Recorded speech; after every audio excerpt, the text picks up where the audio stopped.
appreciates your recommendation.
Hello, everybody. Welcome back. How's it going? Welcome back to the Rogue Bitch Show. Mask off, as I'm supposed to call it.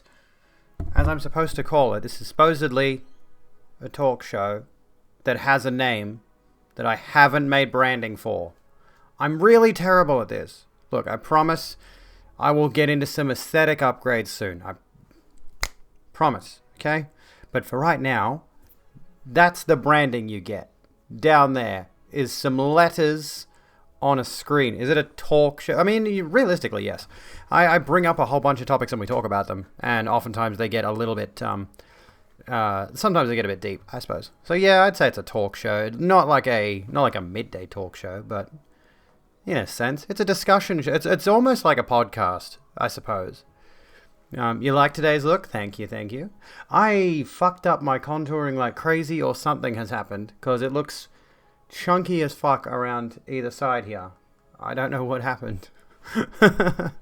Also, I'm going to turn my aircon on. It was not supposed to look like this. But other than that, I'm glad you like the look. I am loving this headband.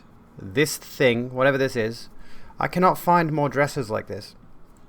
I don't know what they're like 3/4 sleeves. And they come down to about like mid-thigh length. I want to find more stuff like this, but I just simply can't. So, for those of you who are unaware, I'm going to give them a shout out right now. As soon as I can remember what their name was. I feel mean now. Their name has slipped my mind. Wesocracy. Alright. I was on Wesocracy stream earlier today, so I've already done like 3 hours of a stream. So I was on their show, and we had a good time talking. We had a good time chatting about video games and all things related. Now we're going to dive into some of the stuff that I usually talk about, which I have not prepped today's show at all because I've been busy. I don't know if you noticed. I was also playing the part of personal trainer to my mother this morning because she decided to come to my gym with me today, and she wanted to know what I was doing. She wanted to do like some upper body stuff. So she says I should become a personal trainer, and I'm honestly not 100% sure if I should do that or not. That's been a thing I have long been contemplating for a while. And I know I could turn that into stream content if I really wanted to. If I had the space to do like a fitness stream routinely, I'd do it. If I had the qualifications to be a personal trainer, I could have people come into the stream and be like, show us how to lift weights, show us how to train back, show us how to train abs and stuff. Magic. That one does not require a lot of muscle effort whatsoever. Anyway, a personal trainer, yeah. It's been a thing I've been thinking on for a while, and I almost went to university for exercise and sports science and dietary science. And I never ended up doing it because university just daunts me. I'm terrified of being in what is effectively a crunchy environment. Like, study is not easy to do. Especially not when you are expected to get X amount of essays and X amount of assignments and all this stuff done within the space of a week, and I can't. Whereas you're the opposite. I mean, different strokes, right? Yeah, it's like a 4-year degree. It's a lot of effort. There are like smaller scale degrees you can get that are like 6 months or so, but then I wouldn't have the qualifications necessary for anybody to take me on as their trainer. So I would want to be appealing as a personal trainer. I would want people to want to come to me as a personal trainer. So that would be the tricky part. So I don't know. I've been sort of like umming and ahhing about it, and I feel like I can't keep putting off pursuing a degree forever. But at the same time, I'm like, do I need a degree? I don't know. I would like to be in a field that gets me more money than what I'm doing now. And I'm strongly looking at options. But I'm not sure what options would suit me best. So I'm kind of struggling. But that's it. That's always been a thing in the back of my head. And the big problem with personal trainers, in my personal opinion, personal, get it, is the fact that there are so many of them. There are so many people who go after the personal training gig that the market is entirely saturated. And It comes down to that networking thing again. I'm terrible at networking. I'm terrible at putting my name out there and trying to get people to know who I am. It's atrocious. I have no idea how people do it. I really want to put my name out there and I really want to be more recognizable, but I have no idea how to do it. I feel like at some stage, earlier in my streaming career, I was good at making friends and making connections and all of that, and that skill has sort of drifted off a little bit, and now I'm nowhere near where I used to be. So I'm trying to slowly work my way back up to that point where I have the confidence to reach out to other creators and do more collabs and stuff like that. Networking. I hate networking. I hate the word networking. It irks me. It brings me flashbacks of the time I logged into LinkedIn once. Ugh. But that aside, it's a nice little ramble to start us off with. It's not related to anything that I was going to talk about, but there is something. This is interesting. I don't know if you guys probably have already seen this. Networking can be the topic. I don't know how to even broach the topic, is the thing. I have no idea how you would even discuss it because I don't know anything about it. Also, as cool as this look is, the tag for this thing is like right there. And it kind of ruins the visual a little bit. I want that to be hidden. I should just cut that off. So, Among Us. Have you guys heard of Among Us? It's this neat little video game where you solve puzzles while one of the people... I see you've brought guests. Hey, Magic. Welcome, friends. Thank you for the host. Or the raid. The raid? Wait, what? Little known game, like only a few people play it. Only a few people really know of this game that has, welcome to the Rogue as of Room. November. We hope you enjoy your stay. Venus, thank you for the follow. Welcome to the Rogue Room. Enjoy your stay. Magic, thank you for the raid /host/ whatever that was. Welcome in. Where was it? Little known game, Among Us. Few people played it. Few people being, oh, that's Elgato. Go away, Elgato. No, not that. What the hell? Where is it? Where's my... Hang on a second. That kind of ruined my whole thing, didn't it? The Rogue Room appreciates your recommendation. That's what I want. Hang on. Oh my god, who's calling me now? I'm not answering phone calls, I'm live. I don't give a fuck. I don't give a fuck. Okay, here we go. Had roughly 500 million monthly active users in November. That's what I was trying to get to. Among Us is an absolute gangbuster of a video game. Holy freaking shit. And by the way, Magic Man, but backwards, thank you for the host. The title is now by far the most popular game ever in terms of monthly players. Since Among Us is not heavily monetized, earning figures are comparatively smaller. I mean, with that many people playing it though, they have to have made something. They have to have been making something. Yeah, it was released a few years ago. I'm not quite sure what the specific reason is for it blowing up, but I think it was something along the lines of, obviously someone like Soda Poppin played it, right, and got it a bit of traction, but I think they released an update for it recently that made multiplayer more accessible, or like it was previously only local multiplayer, and they opened it up to online multiplayer, and that gave it a huge boost in popularity. I had not heard of it. It came out in 2018, I believe. Let me have a double check. But yeah, as a result, Among Us has just absolutely exploded. 15th of June, 2018 is when it came out. So it's been out for a couple of years now already. And the original intent behind this year's update was they were going to release, I think they were going to release that update and then start working on the sequel. So they did want to generate interest in the series so that they could get more people playing it, so that they could work on the sequel, get the sequel out and get money off that, right? Because they had a bunch of features they wanted to add to the sequel that they couldn't add in the original because of engine restrictions.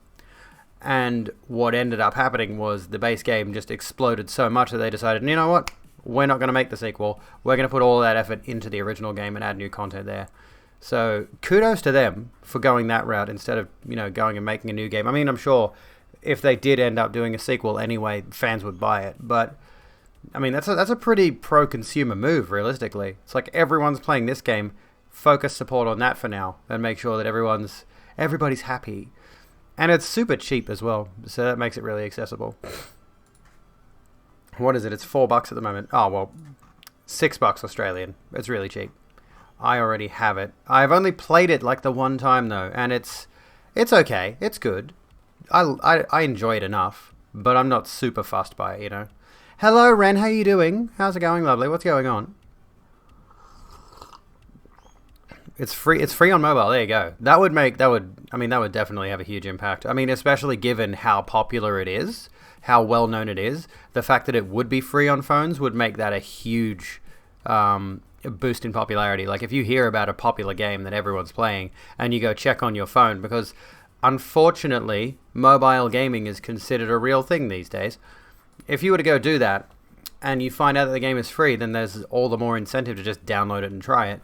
And it's super easy. It's super accessible. So they've done well with this. They have done incredibly well with this game. It's honestly kind of mind-blowing how successful it has been in the wake of games like... let me think. In the wake of games like Fall Guys, for example. Fall Guys released a couple of months ago, whenever it was, right? And though it has maintained a steady audience... I think once Among Us came along, it kind of knocked them down quite a few pegs. I feel like, you know, maybe Fall Guys has sort of trailed off a little bit in terms of that cutesy fun party game. You need to ask an opinion on something re-Cyberpunk. Shoot. I feel like most of my content these days is just Cyberpunk, so... Even without playing it, I am the person who commentates on Cyberpunk 2077 without ever having playing it, without any intention to play it in the near future. So, there's that. So anyway, shoot. So yeah, that's my thoughts on that right now. Is it like I quite like Fall Guys. I've played a fair bit of it, but it becomes one of those things where it's like you play enough of it, and you get pretty sick of it after a while. Maybe I'm alone in that train of thought, because I know there's a lot of people who tend to... Subgoal didn't update. Hang on. Before we continue, my Subgoal didn't update. Son of a bitch. I feel like I'm one of those people who can't stick with one game for too long. Which is ironic considering how much I played Minecraft, right?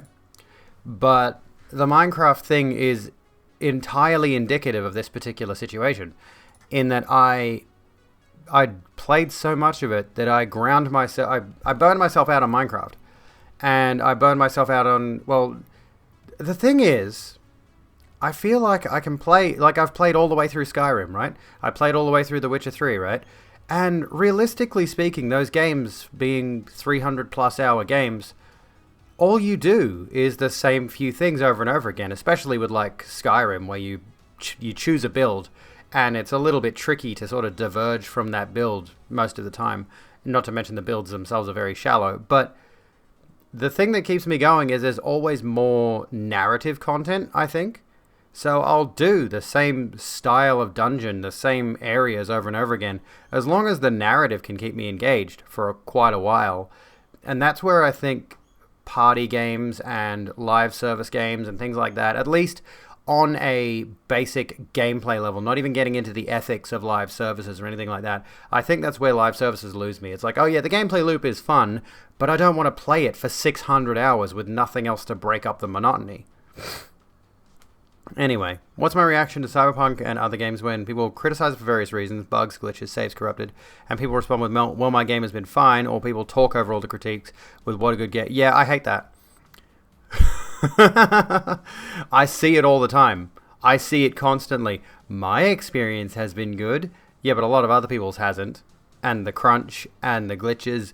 The game is not ready. It shouldn't have been released, and we should stop defending this kind of industry practice. It's ignorance. It's willful ignorance. People don't want to deal with the fact that the product they received is literally not complete. They don't want to deal with the fact that they paid money for something that is not finished. And quite frankly, I think far too many people have been so hyped for this game for so long that they cannot fathom that anyone has had an experience that isn't 100% perfect. Just because you've had a good experience doesn't mean everyone else is going to have a good experience, especially not if you're on PS4 or Xbox One. So there is that problem to deal with. There's a huge problem there.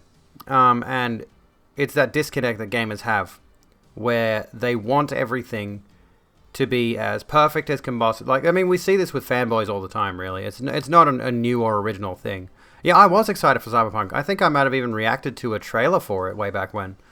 And I just, over time, I've lost interest because of all the news about crunch, of all the hearing of all the glitches, hearing of everything that's gone into it, and everything that's come out of it, really. But yeah, it should have been delayed for maybe not 3 years, but at least one more. It should have been delayed until December next year at the very least. It's clear that they had no interest in releasing this game in a complete functional state, and they wanted to get it out to coincide with the next-gen console releases.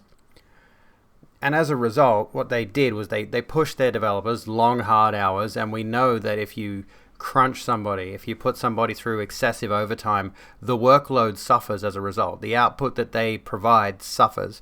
So the work that they're putting into this game to try to bug fix, to try to do any of these things, as a result, like if you're making somebody work 16-hour days, 100-hour weeks, they don't get to see their families, they don't get any leisure time, they don't get to see any friends. You enjoy your stay. Legendary Jay, welcome to the Rogue Room. Thank you so kindly for the follow. I hope you're doing well. It's the case of we want this game tomorrow and it needs to be perfect. Exactly. They refuse to accept that things are not going to be perfect. And even then it would have had more issues still. Yeah, exactly. It would have worked. Yeah, it started as a game that was intended for Xbox One and PS4 and PC, of course. And it's totally fine if they wanted to develop the game for Xbox One and PS4 and just have the PC version look better and perform better. That's typically the case. You know, if you got a high-end PC, most games will run better, and a lot of games will have PC-specific packs that are designed to make them as high-def as possible, as intensive as possible. And there's definitely this culture of I forget what I was saying now. I think what ended up happening was the hype became too big, and the investors were like, "We need to cash out now. We need to cash out now. We need to push this game out the door before Christmas. It needs to be out by Christmas. It needs to be out to coincide with the new console releases, so that people will buy copies on the new consoles because they want a game to play on the new consoles." And what they ended up doing was sacrificing a significant amount of quality in order to just make sure that game was out the door, and we're seeing the results now. Those issues might not be as glaring in a linear game like Last of Us 2, but they shine in a huge open-world, choice-driven RPG like Cyberpunk. Absolutely. 100%. Open-world games are routinely buggy. They are routinely laden with issues because, I mean, for one thing, the non-linearity of the world lends itself severely to numerous issues that could be overlooked. Because in a hallway shooter, you know, there's only so much game you can experience. There's only so much that can go wrong in a linear shooter or a linear whatever. You have a big open world, all of a sudden there's all these little corners and crevices and little other places, and you've got 300 unique dungeons or whatever the fuck. And all of a sudden there's so much more content and so much more that can go wrong. You might have left a single tile of road unpathed, and all of a sudden every NPC is just driving into the world, and you try to walk over it and you fall through the world. That's the best example I have, is someone not pathing a square of terrain. One thing is clear, they either need to not release it on PS4 and Xbox One or nerf it more. Yeah, it needs to be tuned down significantly, and it needs to be bug fixed like crazy. There was a good article by Hard Drive, actually. Hard Drive. Where are you, Hard Drive? No, not Hard Drive. Harddrive.net. Hard Drive, the Hard Times. Where is it? There was a good article. Here we go. This is fantastic. I love this. Cyberpunk 2077 QA team horrified to learn game has already released. You gotta wait for the punchline on this one. This is tremendous, okay? Warsaw. After emerging from their offices for the first time in months following long hours crunching on Cyberpunk 2077, quality assurance team members of acclaimed Polish game developer CD Projekt Red were utterly horrified to learn that the game had already been released to the public nearly 2 weeks ago. "They fucking did what?" exclaimed a QA tester who wished to remain anonymous. "There's no way it's ready for launch yet. My team and I still haven't heard back on hundreds of potentially game-breaking bugs we've reported. The penis is still clipped through the pants. We can't ship a game where the penises are clipping through the pants, right? Nothing could possibly tarnish CDPR's reputation more than that." According to those familiar with the situation, there were reportedly no signs at CD Projekt Red office that anything had changed after the release of the game. I was honestly surprised I even had the energy to be surprised. I'm fucking exhausted, but it feels good to feel something, I guess, the anonymous QA tester continued. We had no idea that the game had shipped because everyone just kept working like it hadn't. It feels like the game is really coming out in February or something.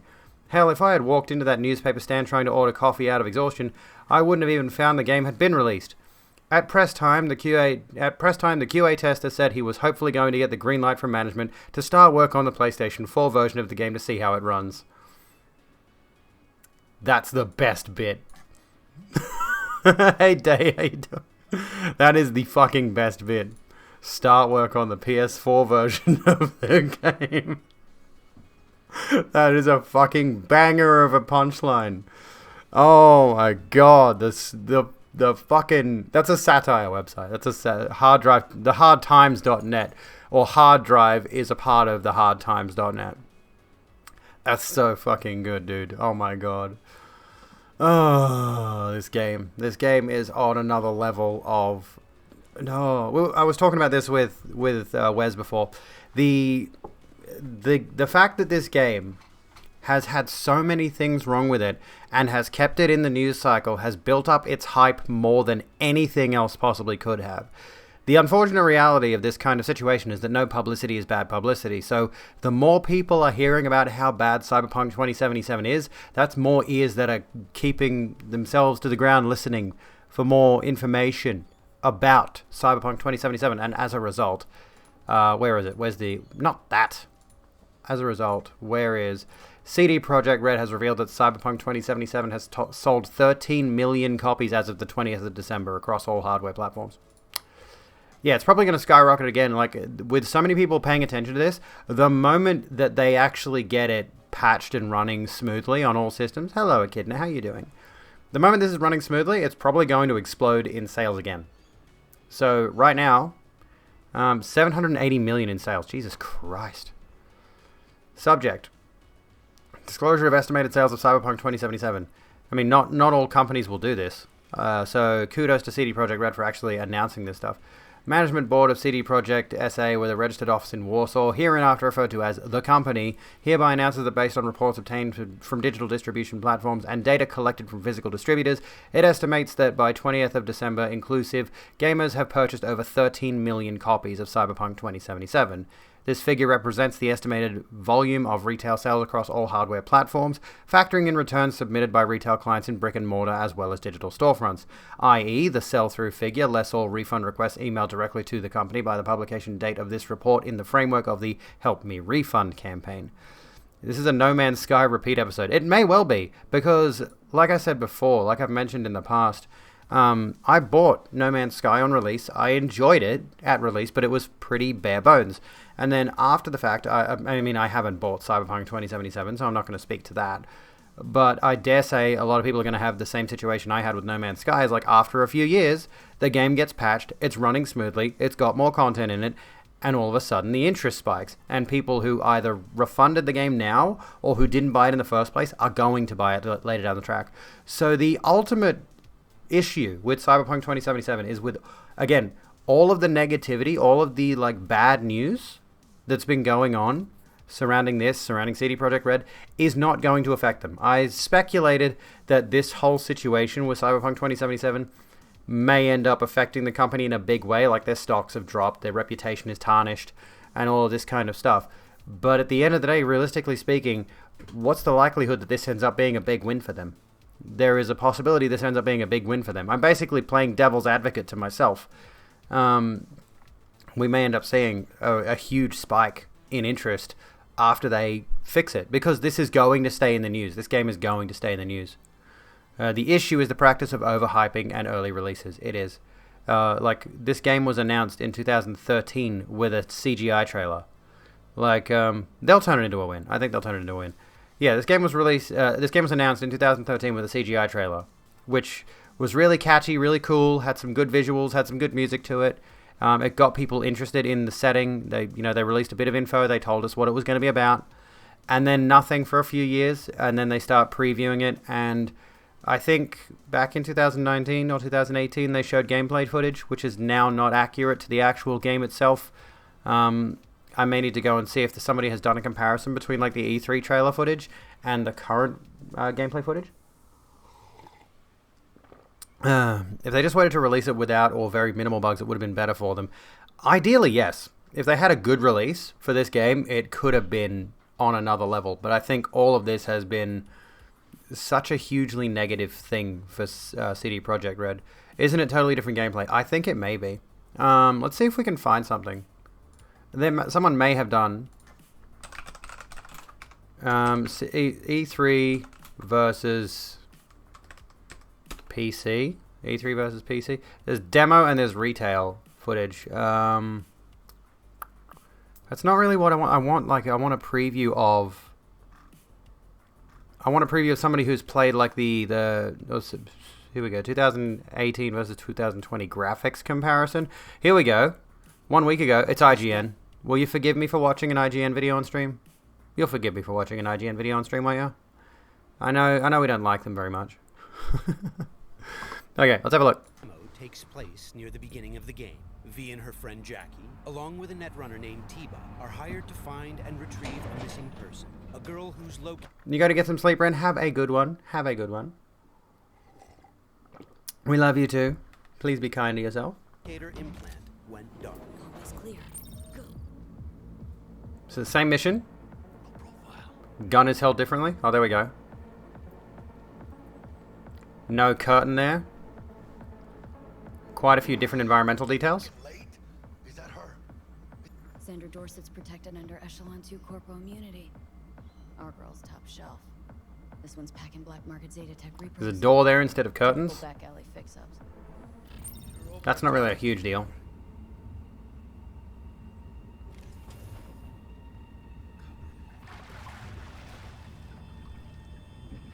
Think I got her. Got our target. We make it? She alive? About to find out. Okay. Mierda, she's flatlining. They've added more modifications to her. Get China. Oh my god, there's boobs. So this all looks largely the same. Think. Oh shit, it worked. PC pre-release. This all largely looks like... I mean, it looks different, but it doesn't look that different. Place the patient on the ground. You're immature. That's completely understandable.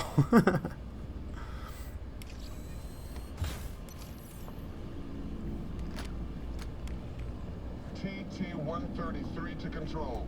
Patient NC570442. That really doesn't show us much. Stimulus being administered. I wanted some actual gameplay, not just like a narrative segment. There's got to be more than that. There's got to be an actual comparison. E3 2018. Let's try this. E3 2018 versus release. Yeah, I want something that, you know, shows actual gameplay. I mean, this is... That's just more visual comparisons, I think. There's that full gameplay walkthrough. I don't know. This is... Oh my god, that's 26 minutes. We're not watching that. Goodness me. Okay. So, what were we talking about? Yeah, like, it has changed since the previews, obviously, but that really only showed us minor environmental details. It didn't really show a whole lot else.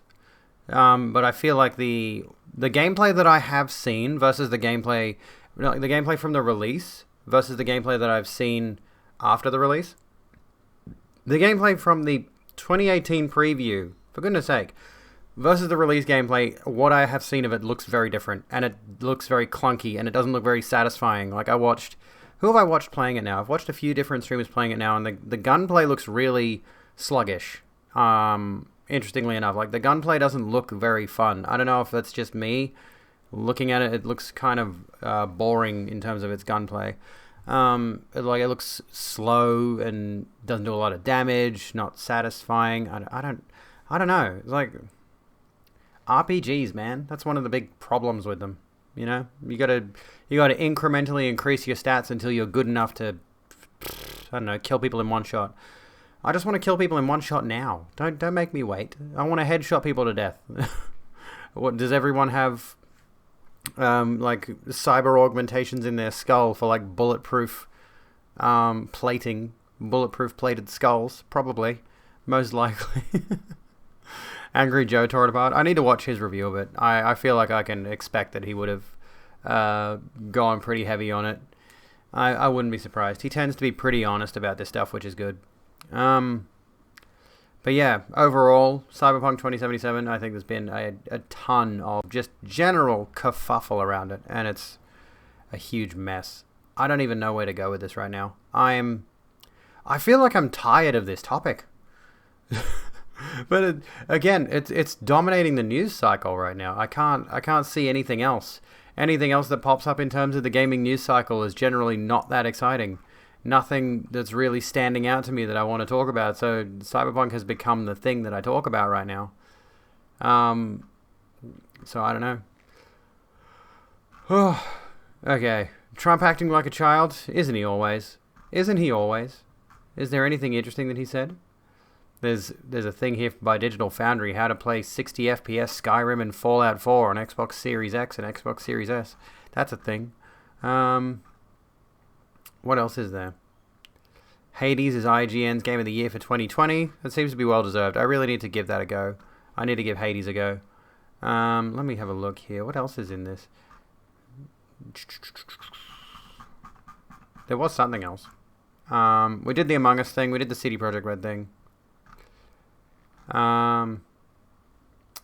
There's this thread on Reddit which has intrigued me. Because like we know Activision is not a good company. We know Activision and we can get into the Stardew update shortly, because I am interested in playing that soon. I am interested in giving the Stardew update a go, seeing how the beach map works. AC Vikings launch was pretty smooth. I think it was still quite buggy, but yeah, it seems like, again, I feel like Assassin's Creed Vikings lucked out. Assassin's Creed Valhalla, not really Vikings, but you know, I mean, everyone's going to call it Assassin's Creed Vikings anyway. I think it had a good launch primarily because it came out right around the time of the new consoles, and it came out right as Cyberpunk had been delayed again. So they got really lucky. But I have seen quite a few bugs. One of my favorite ones that I've seen is one where the children perform an action they're not supposed to as children. So the game bugs out in terms of its AI and assigns a task to a child character, and they scale up to adult size. Like there's a scene I saw where like a kid was leaning against a wall, but he wasn't supposed to lean against the wall because that's an adult action. So the kid walking over to the wall slowly becomes 6 feet tall and then turns around and leans against the wall with their arms folded. And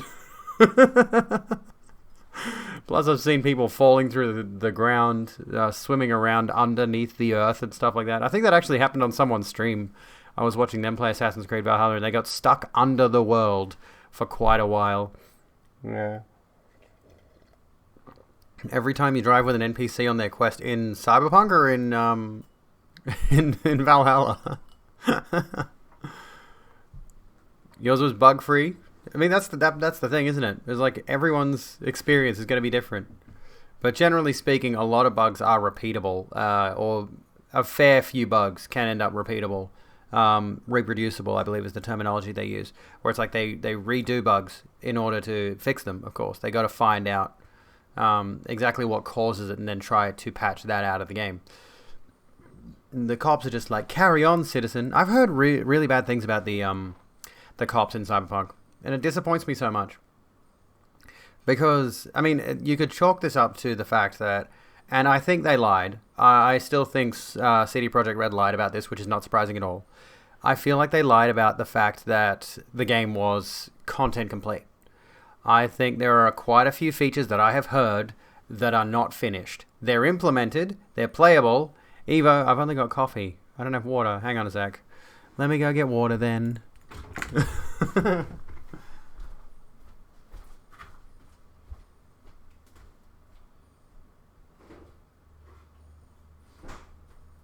Okay. Water time. So, Nice and comfy in bed. There you go. Hydrated. We're hydrated. Okay, so let me come back over here. So, the thing that I have seen, the thing that I have been able to glean from it, is that the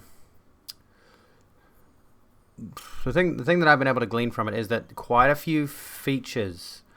We'll come back to cancel culture. I promise. I have an essay coming. Don't worry. I have a video essay coming on that. The thing that I've been able to notice from what I have heard from other people is that there's a number of features that are in the game that are just not finished. And the cops thing is the same kind of situation. Cops spawn behind you when you have a wanted level and are stationary. Ren, there you go. And that's the thing, is like, we've seen good cop AI systems. Hello, Mume. I went to say Abby. I'm like, that's me. Hello, how you doing? What was I going to say? Yeah, it seems to me like they've implemented a number of features that were at a certain level of development, but not quite complete. And I think the cop system is one of those. A quick hi. Oh, hello. Whole thing in what we watched with the paramedics holding you at gunpoint while taking the victim away was notable and bizarre. Oh, that was intentional. That was a story beat. That was intended to be that way. Things is good. Things is well. Things are dandy. Things are fine and dandy. Handy Andy. You've heard the cops don't give chase either. That's true. Apparently, you can be fighting the cops in a certain area, and if you get into a car and take off, they do not get in a car and chase you. Or if there are police, or they just constantly spawn wherever you are. Oh, God. Is there an example of that? Maybe we could find an example of that. If you speed past, they leave you. See, that's what I mean. Like, that shouldn't be the thing. They should absolutely keep on your tail, and you should be trying to hide from them or there should be some manner of way to get rid of them that involves some actual strategy. The game is great when it's linear the second it goes to open world. That might be what the problem was. I feel like maybe they designed this game with linearity in mind and then just tacked the open world on top of it. Because after The Witcher 3, everybody would have been expecting that CD Projekt Red's next title would be a big open world RPG situation, and technically, hypothetically, it is. You enjoy it, but you can't recommend it. I've seen that a lot. I've seen that phrase a lot, that you can enjoy it, but you wouldn't recommend it, at least in its current state. And I feel like maybe that's what we're going to see moving forward. There's a lot of people who are going to stay on that until they manage to fix it, but I feel like a lot of people are going to drop this game, honestly, especially with the amount of people who've gotten refunds. And on the subject of the refunds thing, this is hilarious to me. This is absolutely gut-bustingly hilarious to me. Where is it? I saw this earlier today. I can't find it now. Here we go. I found it. This is great. This is amazing. Okay. I can't tell if this guy is joking. This guy has to be a joke. Okay, this has to be a joke. First 3 to 5 hours are awesome, but it almost feels like the game was designed to be good for those first hours to avoid the Steam refund. Oh, God. Would you put it past him? I wouldn't put it past him. Hello, Arachne. How you doing? So here's this thing. Add Xbox support. I just got refunded for Cyberpunk, but now you guys are removing it from my console? I want to play the game still. You scammed the world by allowing a game to be released and sold on your console that does not work and will not work for months. This is what I mean. It's like, it's hard to tell if this person's taking the piss, because people have actually legitimately been acting like this.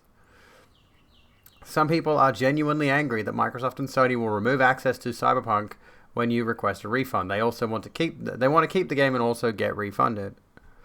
Couldn't believe this. Like, this one here reads like a piss take of other people doing this. This looks like a piss take. This looks like they're memeing. But at the same time, I'm not 100% certain on that. I feel like they could be legit. But there have been actual people refunding this game and being surprised they can't keep playing it. Like, that's not how that works, sweetheart. The purchase is reversed. They give back money, you give back a game. Exactly. It's really, really basic stuff, but some people really don't get the concept for whatever reason. I don't understand. How old are they? Well, I mean, look at their profile picture. They're called Zach, and they've got this profile picture, which is like this generic, what's it called? Generic, one of those generic almost like using Redbubble to make T-shirts to sell, except it's for logos. You know what I mean? You know the thing I mean, where it's just like they've got a template. I can't remember. Yeah, but basically they've got a template avatar. So template avatars tend to be used by 12-year-olds. Or they tend to be used by 12-year-olds or people that will attack you on social media for not having high Twitch analytics, for example. We'll come back to that. You're relaxing at 2 a.m. Still relaxing. Dude, like, I'm tempted very soon to have like a midnight bath with a bath bomb and like scented candles and the whole thing at like 1 a.m. Just like 1 a.m. Have some music playing on my phone in the room and just bath bomb, chill out, wine, charcuterie board. Can we bring back charcuterie board discourse? Can we bring back charcuterie board discourse, please? That was the highlight of 2020 for me. Good lord. As an aficionado of the charcuterie board, we need to bring that shit back. How did you get your tentacles backwards?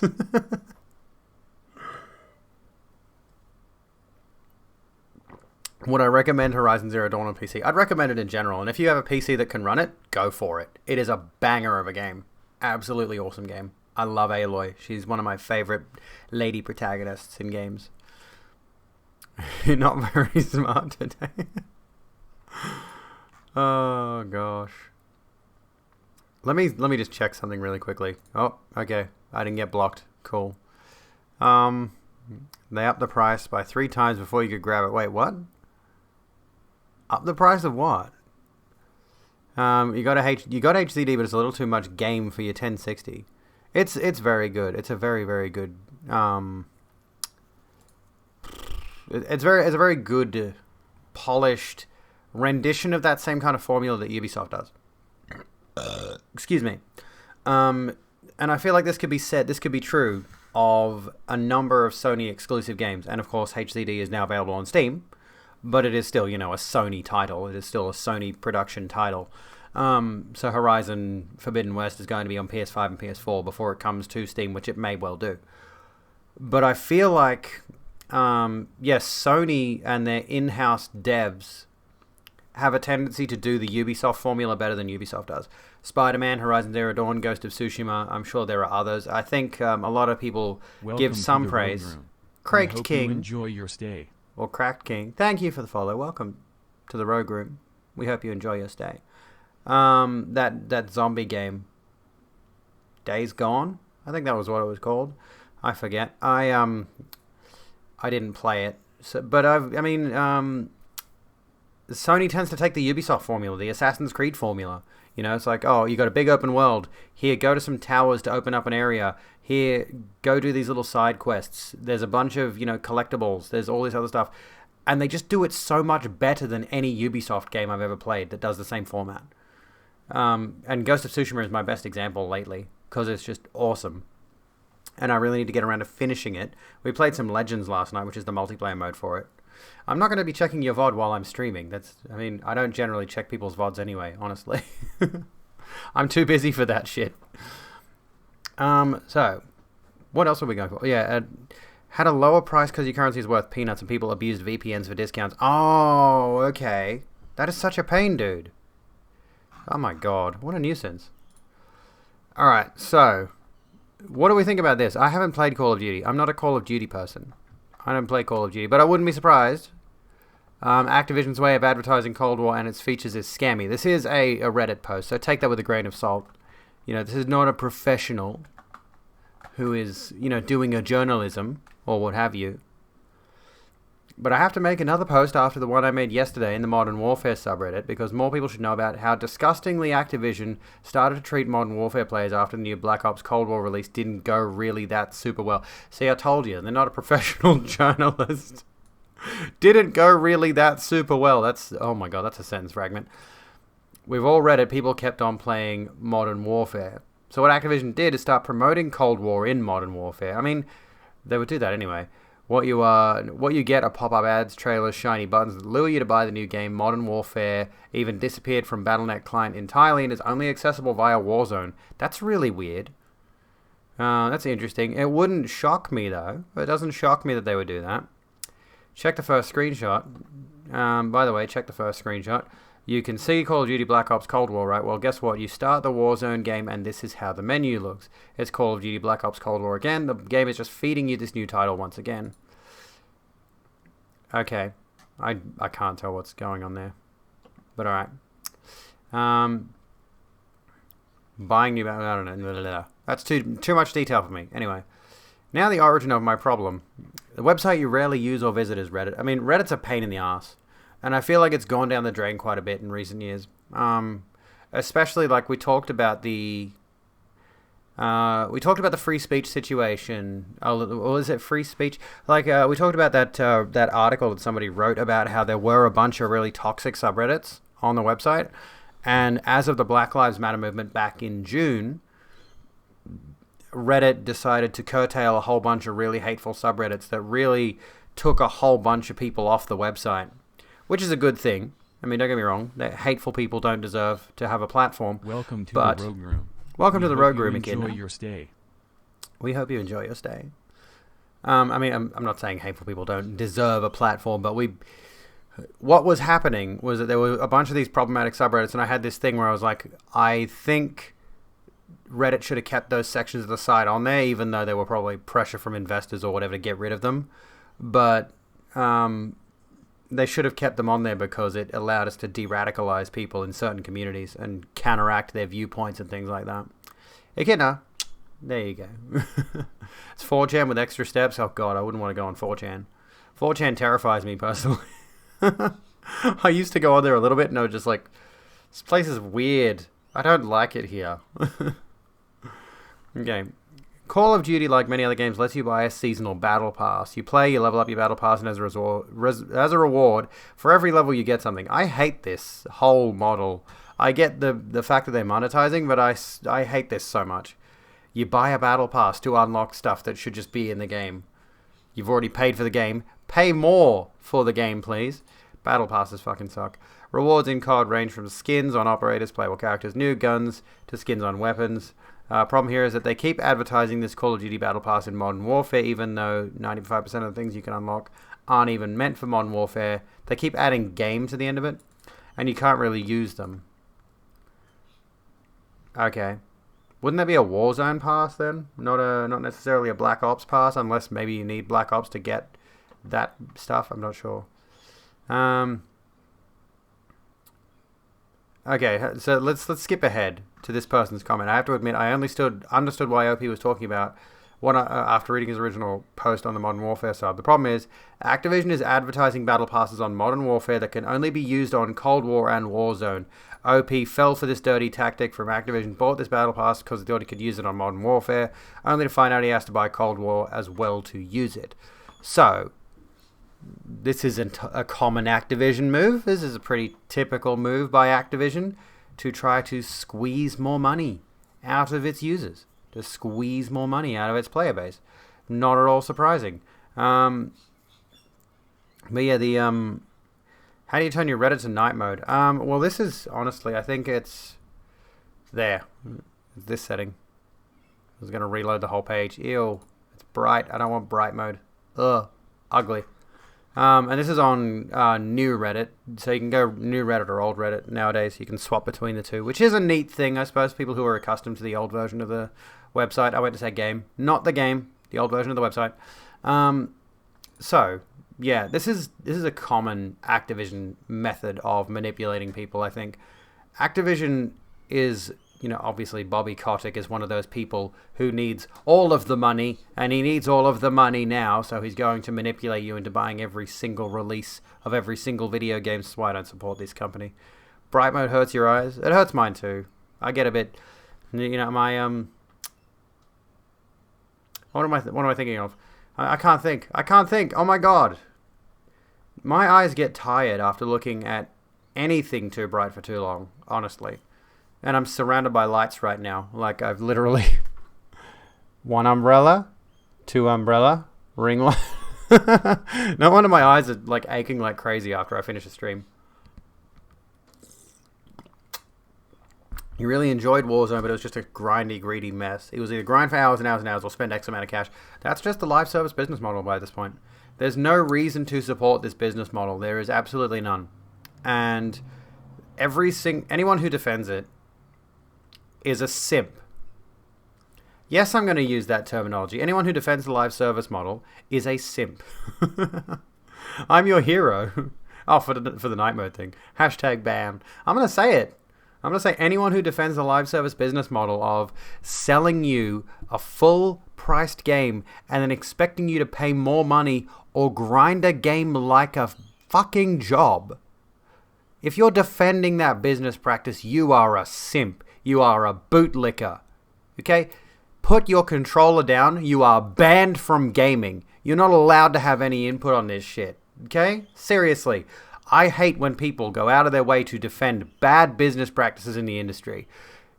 Like I mentioned with the Ubisoft thing in the video that nobody fucking watched, by the way. Virtually nobody watched my latest video, you fucking assholes. But in that video, I talk about the fact that Ubisoft added XP boosters to Assassin's Creed Valhalla, and people are going to defend that business practice by saying, oh, you can now spend an extra $10 or whatever it is to boost how much XP you get in Assassin's Creed Valhalla, which is a single-player video game, rather than simply adding in a mode where the XP is gained faster and the enemies are easier and all this shit. It's like, I mean, I explained it a lot better in the video. It's only like 4 minutes, but the reality of the situation is there are so many people who are so ignorantly invested in their video games that they go out of their way to defend bad business practices because they think they're good, because these business practices are designed to be psychologically manipulative. You look at it, you look at, say for example, this Battle Pass. Battle Passes are inherently psychologically manipulative. This is content you otherwise would have gotten from the game without having to pay extra for it. But in this circumstance, they make it appealing. So you'll go into the menu and you'll be like, oh, there's a cool Battle Pass with lots of cool stuff in it. Stuff that could have been patched into the game for free. Because companies like Activision Blizzard have billions of dollars and can afford to pay the people working on these battle passes extra money than they're getting paid now, because I guarantee you the developers of these games are getting grossly underpaid and grossly overworked. There is no need to defend any kind of microtransaction whatsoever. There's none. This is my radicalization stance. There is no need to defend microtransaction practices at all. Unless it's a small indie game like Among Us. I'll give them credit. I'll give them the benefit of the doubt. Big AAA publishing houses they don't need you defending them. They do not need you defending them. Stop being such a fucking simp for the video games industry. Please. I am begging you. You'd be surprised what people will defend or support. It's like the amount of times I have seen bootlickers who will defend Jeff Bezos. You know, we have every single valid criticism on the planet of Jeff Bezos, but for some reason there are still people out there who will go out of their way to say he pulled himself up by the bootstraps and he started from nothing. He came from a wealthy family and had a $300,000 investment in his business. He did not come from nothing. He never came from nothing, and Amazon was always going to be a success in any alternate universe. It was always going to blow up. He was always going to become one of the wealthiest people on the planet. Okay? Activision has all of the money, but they don't have every single penny in the world, and that's their problem. That is their problem. They are driven by greed, by pure capitalistic greed. Capitalism is a failed system, by the way. You should not defend capitalism. There's no reason to defend capitalism. Am I a communist or a socialist? I don't know. Either way, capitalism is a failed system, because there are so many people living under a capitalistic regime right now who are not seeing the fruits of their labors, who are not living comfortable lives, despite the fact that there are a few that get to up here. Apparently the use of simp on Twitch has skyrocketed since Twitch announced that they are going to ban it. It did. So if you want to, you can use simp in my chat. I give you full privilege. It's hard to expand people's minds, but it's easy to shrink them. It is. It's true. It's free to play, then fine. If it's free to play, that becomes its own issue, I think.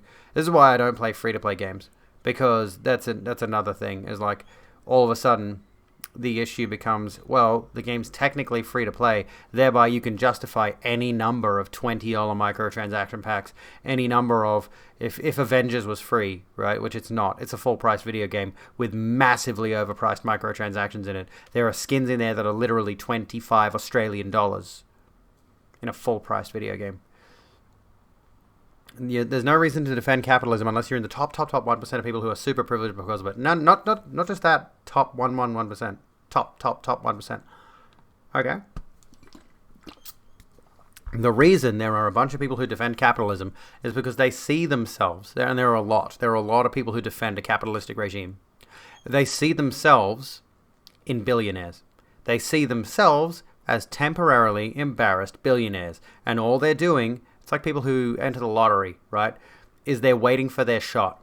They're waiting for their chance to skyrocket up. They think if they put their nose to the grindstone and work hard enough, eventually they'll be a billionaire too. They think that's how it works. They legitimately believe that's how it works. You just got to work harder. You just got to get those promotions.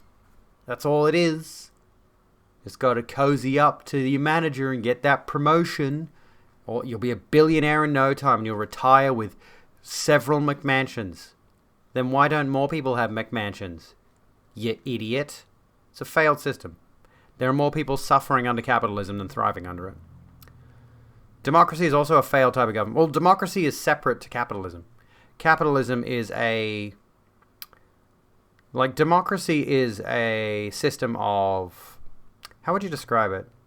Like, at the moment, America, for example, lives in a capitalist democracy, if that makes sense. I don't think that makes sense. I think I need to get a drink. It's clout chasing. It's probably clout chasing. Socialism is also broken. Is there something in the middle? An asteroid wiping us out. I'm personally hoping for that one. I'll be right back. I'm going to go grab a drink really quickly because we've been going for about an hour. So I'm going to take a quick break and then we'll come back and we'll do some more stuff. Ad break.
Good night, Jack. I'm sorry if I missed you there.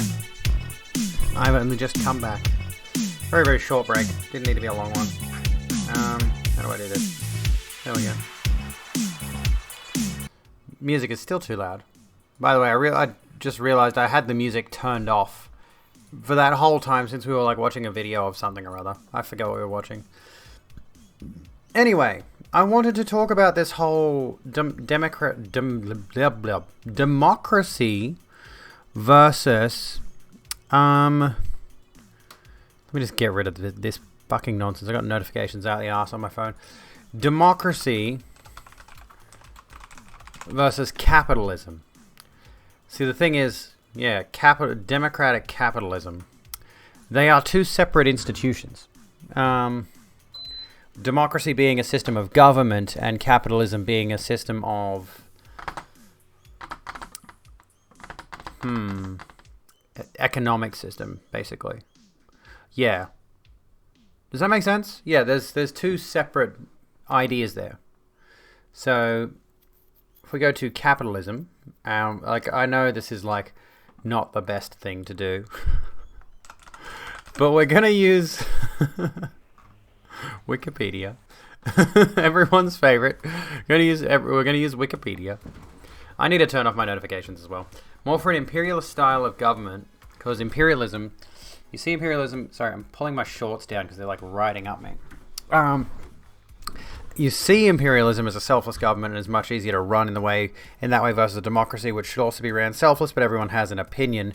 You rather have the free market, and as people need something to trade, and honestly, people who are wealthy are just the fittest who survived, which is how nature works, but these are your views. Well, I don't think capitalism is quite that, because capitalism is deeply entrenched in privilege at this point. Capitalism is a generational system. I need to turn that alert off. I don't even know if anyone's buying that shirt. I'm going to turn that one off because it pops up way too much for my liking, and it's like it's honestly been so long since that shirt's been up there. Where is it? I'm going to turn that off. There we go. Anywho, yeah, at this point, the capitalistic society as it functions now is one that... Oh, here we go. Part of a series on economic systems. I was right. Capitalism as a function is essentially old money. So it's not going to be a system where, it's survival of the fittest. It's survival of the who happen to be born into the richest family, and that's kind of the problem.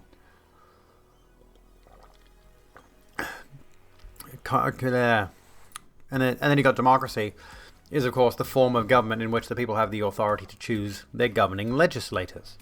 As the Wikipedia says, who people are and how authority is shared among them are core issues for democratic theory, development, and constitution.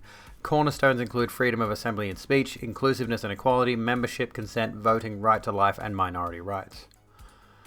Whereas, yeah, this is a form of government, this is an economic system based on the private ownership of the means of production and their operation for profit. So, developing capital, building capital. Who got born into / married into the richest family. That's literally how it works. So anyway, businesses do control too much. Exactly. We live in this capitalist dystopia. We already live in a cyberpunk dystopia without all the cool cyber arms and shit. Like, I want cyber arms, dude. Where do I get my cyber arms? How do I lop these off and get some cool Adam Jensen arm blades? Which were like the sickest design ever, by the way. It was like Baraka if he was sleek. If he was sleek and cybernetic and futuristic. I should play Deus Ex Human Revolution again.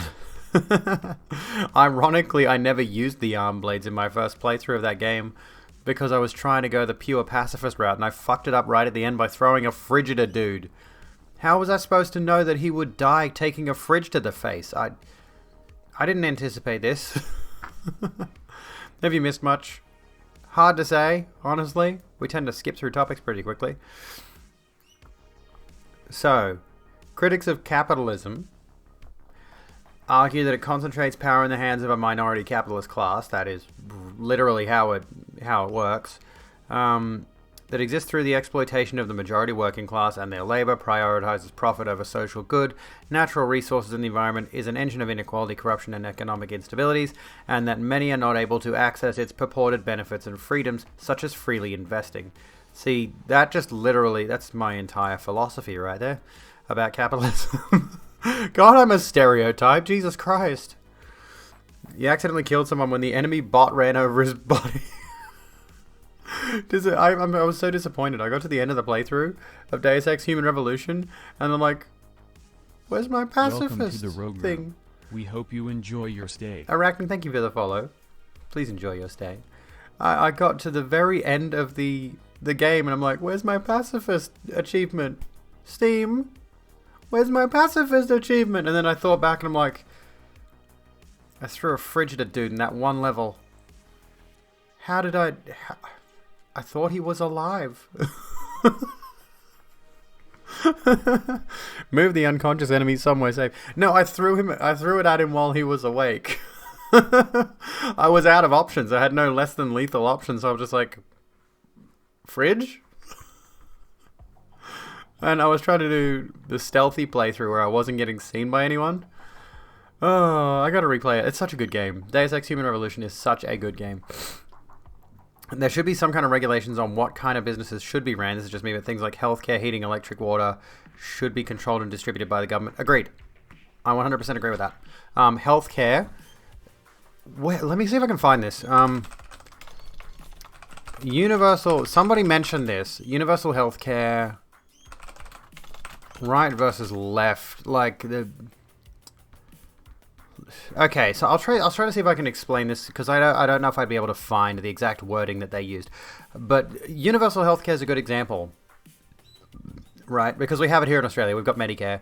I think after a certain payout threshold, after a certain what's the thing? After you're making a certain income. Oh my god. Oh, you're welcome. After a certain income, I think Medicare no longer applies. But before that point, and it's quite a high threshold, you are completely eligible for Medicare in Australia. So, and even then, even at like a higher income threshold, I think there is still some degree of Medicare available for everyone. And basically what it means is like my hormones, for example. I pay $7. It was $6.60 per box of my testosterone blockers and my estrogen. So, $12. I paid $12, $14.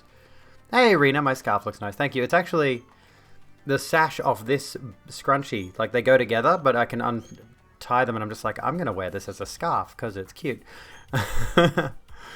So, the situation with the Medicare is like, another example is if I go to my general practitioner and I go and I tell them about my medical issues that I'm having and all this, that appointment is free. If I go in and I just book a regular GP appointment and we just sit there and talk for 5-10 minutes, that's a free appointment.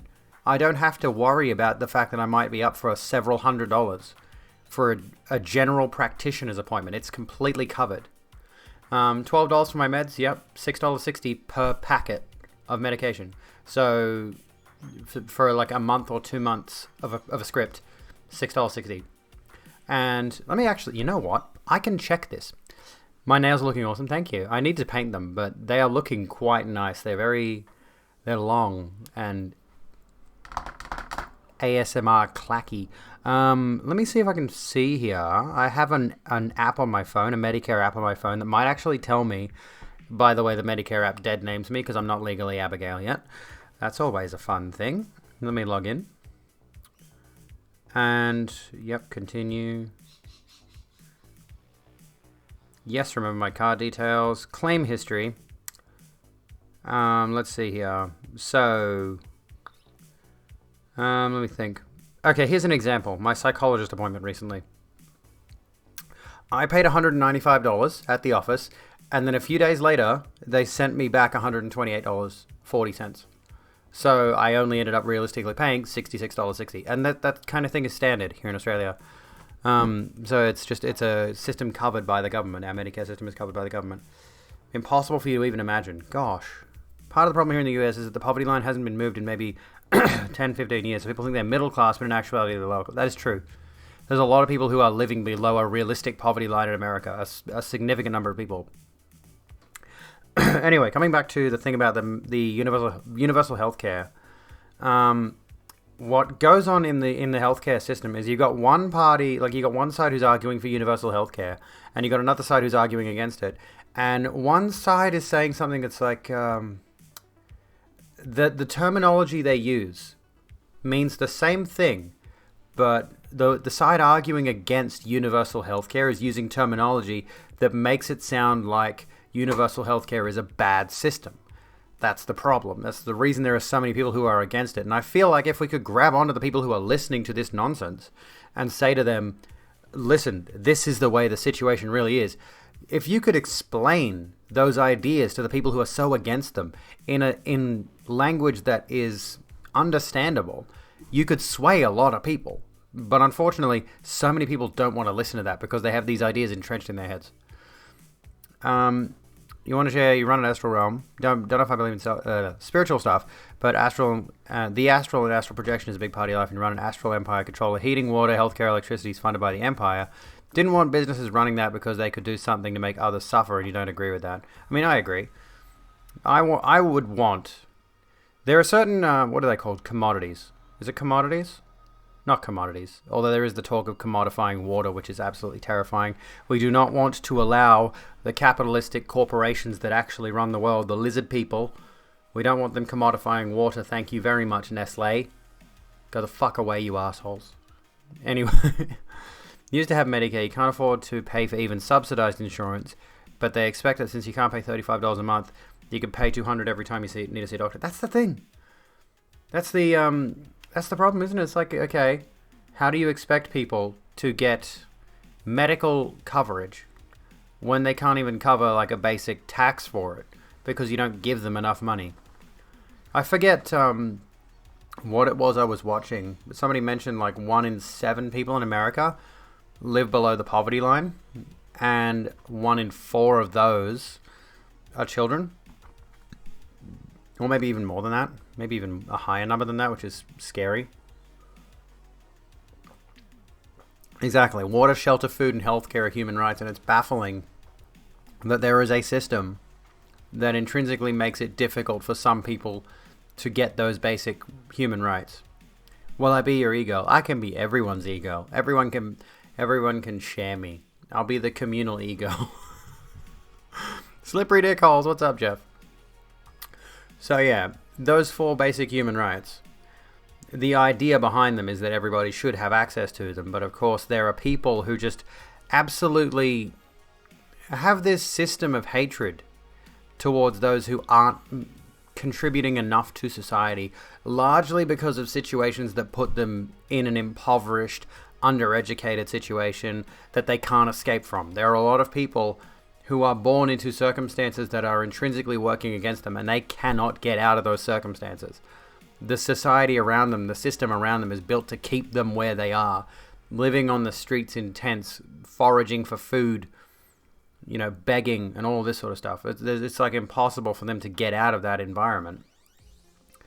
And people are arguing that that's their place, that's where they deserve to be. People are arguing that that's the way that it should work.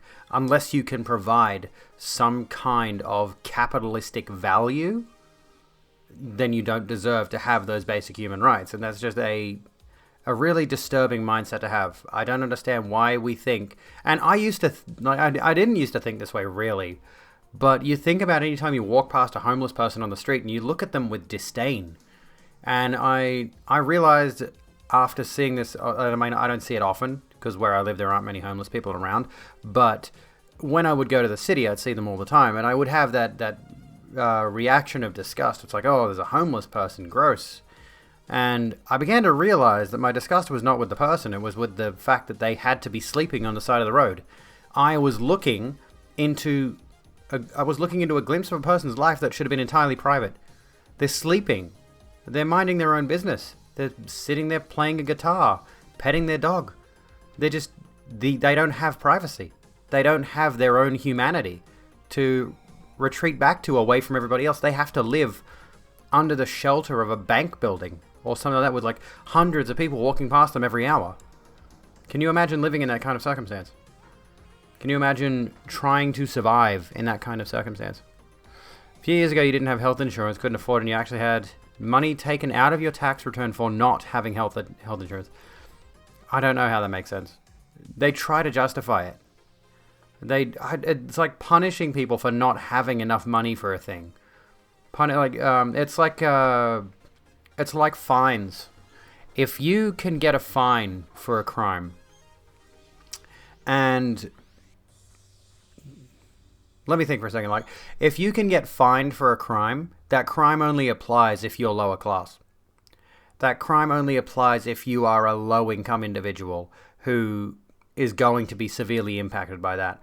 If you have two people run a red light, and one of them happens to be making $450 a week at their part-time job, that's the only job that's available for them, and the fine, and like the other person is making several $1,000s a day in their stupid bureaucratic bullshit that they do, and if both of those people get pulled over and fined for running the same red light, and let's just say the fine is $900, that person in the sports car who ran the red light, who makes $1,000 a day, several $1,000s a day, I'm going to make this guy as bougie as fuck because I hate him. I hate this straw man I'm conjuring in my head. He's an asshole already and I don't know who he is. But anyway, if both of them speed through and the guy who's making $450 a week gets a $900 ticket, and the guy who's making several $1,000s a day gets a $900 ticket, the guy making thousands of dollars can just pay it off and go on his way.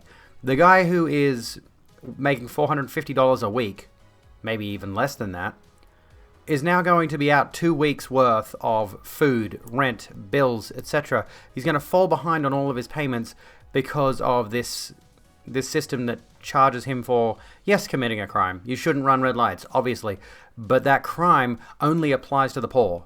The rich can just go on with their day. They don't give a shit. And that's a bad system. How did I get onto this? I don't know how I got onto this. Oh, because of the Medicare, the medical insurance thing. Again, it's the same system. It's punishing people. It's punishing people for not having, punishing people for not having enough. So anyway, you feel like it's a right to have heat, electricity, water, and a way to have access to a doctor or ER. Exactly. Heat, electricity, water, and food. Got to remember food. You got to be able to survive. Heat, electric, water, shelter, food, doctor, or medical. You need to be able to have those basic things. And it's baffling to me that there are so many people who are actively, and this is the problem with capitalism, actively against people having those basic rights. There are people who are actively against having those basic rights because they're not contributing enough to this capitalistic system. I wasn't intending on this going so heavily political, but here we are. Do we have any content on this that we can watch? Does anyone have any video suggestions on capitalism and socialism? Maybe anything like that. I think I lean socialist. I'm not quite sure. Should we do a political leaning test? Should we do a political leaning test? What do you think for stream content? Okay, so a few years ago you didn't have health insurance, couldn't afford it. Actually, I had money. Oh yeah, I read that. Political me? Who'd have thunk it? Reminds me of the hang on. I don't know if you guys are in this Facebook group. You can suggest a video if you want. I do have a thing that's like suggest a topic, but it's like quite a bit. It's 2,000, but I don't care, honestly. I could do with the content. This, right? The header of the Jimquisition Chungus Chill Zone Facebook group. Jim, stick to video games, don't go all SJW. And Jim's response, ha ha ha. This is how I feel about myself, honestly. It's like, I tend to, generally speaking, talk about video games, but I relate that very heavily to politics. And I am very interested in pursuing a little bit more political knowledge. This is why I've got, capitalism and democracy up on Wikipedia. So yeah, you can just post it here. I don't have link protection on. So what do we got?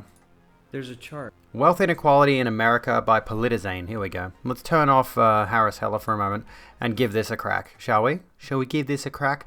I need to do a new scene that involves having my screen up and having me in the shot and all that. I need to do a new scene for this. I'm going to do that soon. I'm kind of inspired by the way Bad Bunny has her layout, so I might steal it and just add my own flair to it. Health insurance is broken. Housing is broken. Next it will be food. It will be. unless there's some significant turnaround, food will be the next thing on the chopping block, and it's going to get bad. Water, again, I'm going to bring up the fact that there has been talk about commodifying water, and I am terrified of that shit. Like, do we really want to exist in Mad Max Fury Road? I do not. Cool movie, wouldn't want to live in it. Anyway. Oh, not that. I don't want to play that. No, I want to play this. Wealth inequality in America. Recently that I can't get out of my head. A Harvard business professor and economist asked more than 5,000 Americans how they thought wealth was distributed in the United States. This is what they said they thought it was. Dividing the country into 5 rough groups of the top, bottom, and middle 3 20% groups, they asked people how they thought the wealth in this country was divided. Then he asked them what they thought was the ideal distribution. And 92%, that's at least 9 out of 10 of them, said it should be more like this. In other words, more equitable than they think it is. Now that fact is telling, admittedly, the notion that most Americans know that the system is already skewed unfairly. This is what I mean. I need a different scene where I'm not over the video, because I'm covering up this bit over here. Anyway. Don't tend to get political when you do your whole ideology is burn it down and start over. What will that solve, though, honestly? That's the problem. Like, even if we do that, what's gonna be the next system that comes along? It's probably not going to be a good one. But what's most interesting to me is the reality compared to our perception. The ideal is as far removed from our perception of reality as the actual distribution is from what we think exists in this country. So ignore the ideal for a moment. Here's what we think it is again. And here is the actual distribution. Shockingly skewed. That does not surprise me in the slightest. Not only do the bottom 20% and the next 20%, the bottom 40% of Americans barely have any of the wealth. I mean, it's hard to even see them on the chart.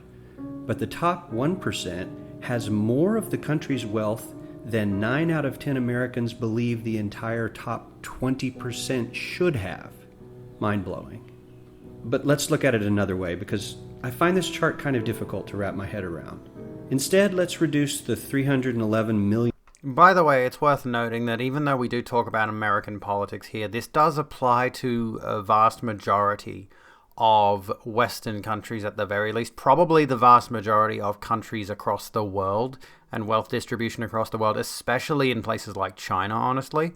And Australia does have many... Like, I feel like America, just generally speaking, is a good microcosm of the entire world's economic and political systems, even if there are obviously there are different political systems.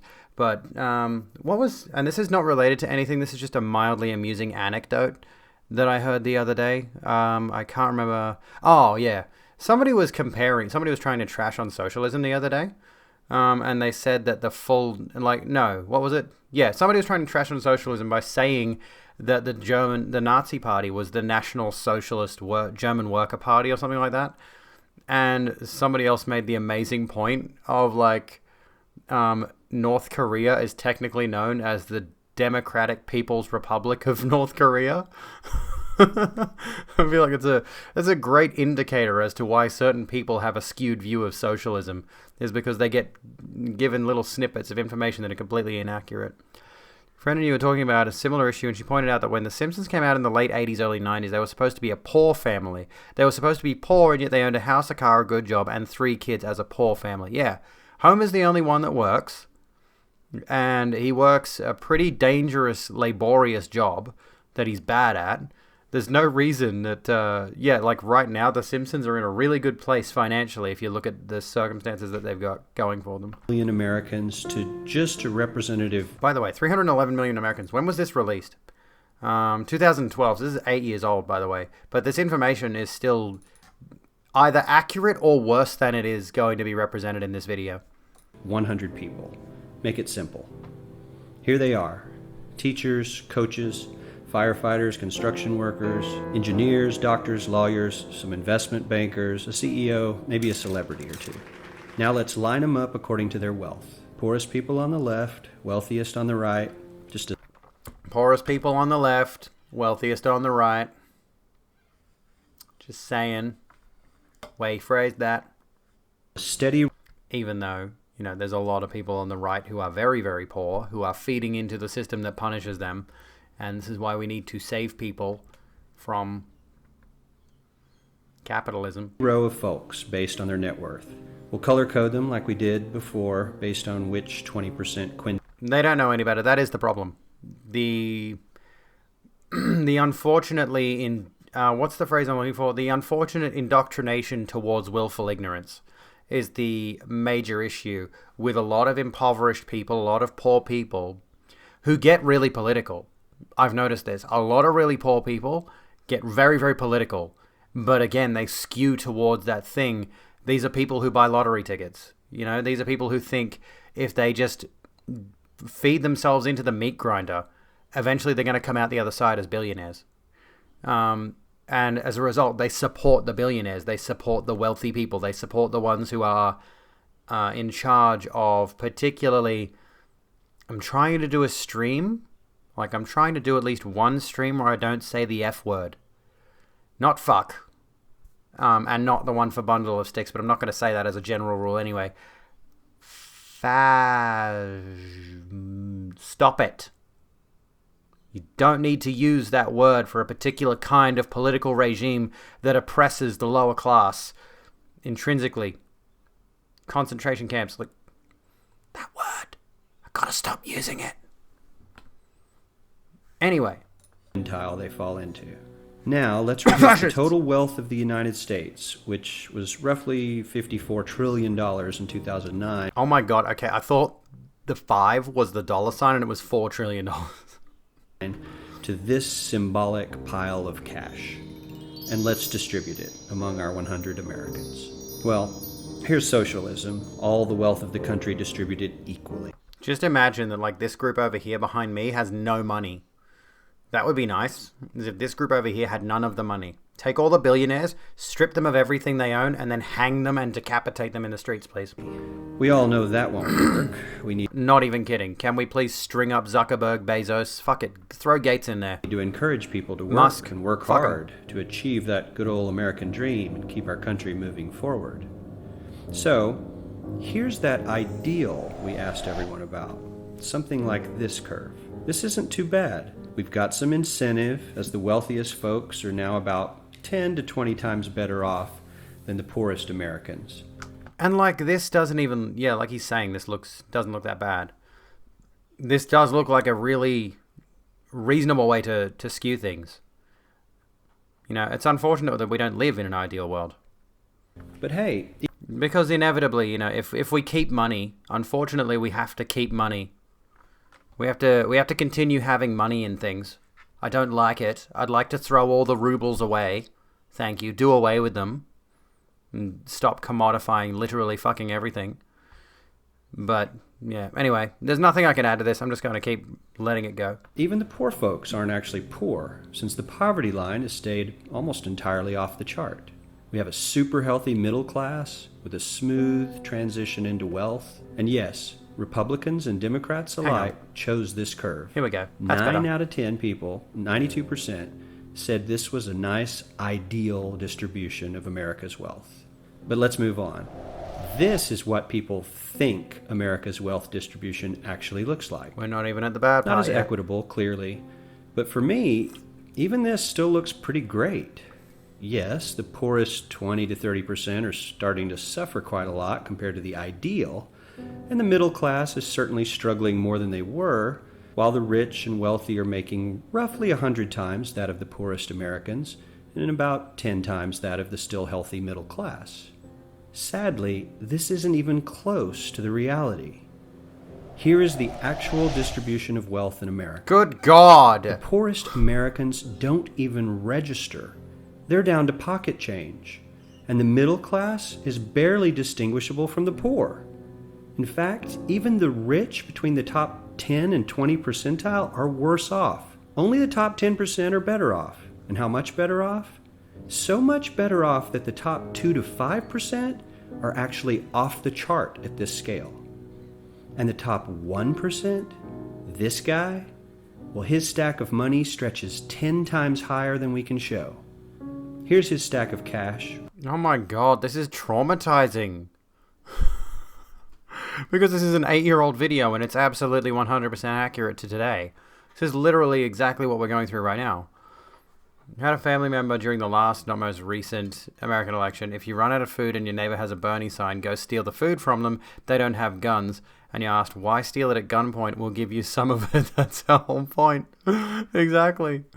Oh, God, they would never have let, and unfortunately it's probably never going to happen, but they never would have let Bernie happen. They never, ever, like the Democratic Party would have never let Bernie happen. That's the unfortunate reality of the situation, is they let Bernie happen to the point of gaining some support for the left, for the Democratic Party, because, you know, people are going to think the Democratic Party is more left-leaning, because some people in the Democratic Party will throw their support behind Bernie and say, oh yeah, he's a good bloke. And meanwhile, the right will be crazily going against him, arguing against his socialist policies. But yeah, unfortunately, unless you get a spiritual successor to Bernie in the next election, it's looking like dark times ahead, unless someone else comes around to take his spot. Restacked, all by itself. Because, like, you need someone to keep pushing those ideals that he was pushing. This is the top 1% we've been hearing so much about. So much green in his pockets that I have to give him a whole new column of his own, because he won't fit on my chart. Fucking bastard that he is. The 1% and not Bernie Sanders. We love Bernie Sanders. Seems he was the person there to give a staunch Republican-Democrat divide. In all honesty, most out of the Democrats are just more moderate Republicans. Yeah, the Democratic Party, same thing here in Australia. Again, like, we've got the Labour Party and we've got the Liberal Party, and the Labour Party is the centre-right party and the Liberal Party is the far-right party. That's what we've got. And then you've got One Nation, who are so far off the right end of the spectrum. Nobody votes for One Nation because they know just how extreme they are. They're the white supremacist party. 1% of America has 40% of all the nation's wealth. It's more than that now. It's more like 50 to 60%. The bottom 80%, 8 out of every 10 people, or 80 out of these 100, only has 7% between them. And this has only gotten worse in the last 20 to 30 years. It's only going to While keep the getting richest worse. 1% take home almost a quarter of the national income today, in 1976, they took home only 9%, meaning their share of income has nearly tripled in the last 30 years. The top 1% own half the country's stocks, bonds, and mutual funds. The bottom 50% of Americans own only 0.5% of these investments, which means they aren't investing. Make America great again. Decapitate the rich. They're just scraping by. I'm sure many of these wealthy people have worked very hard for Kill Rupert Murdoch. their money. But do you really believe that the CEO is working 380 times harder than his average employee? Oh, Not his God. lowest paid employee, not the janitor, but the average earner in his company. The average worker needs to work more than a month to earn what the CEO makes in 1 hour. God, these statistics, like the way that they phrase all this math, all of these examples are really, really good. Like, I'm really loving all of these examples because, again, this kind of stuff is relevant to today, not just 8 years ago. All this stuff is relevant to today. It's just the numbers are worse. Things have continued to get worse. We certainly don't have to go all the way to socialism to find something that is fair for hardworking Americans. We don't even have to achieve what most of us consider might be ideal. All we need to do is wake up and realize that the reality in this country... I mean, first of all, don't say the phrase wake up, because then you come across like a conspiracy theorist. Never use anything, like, honestly, anything associated with the Matrix at this point. And I love the Matrix, and I love the Wachowskis, and I love everything they put into that.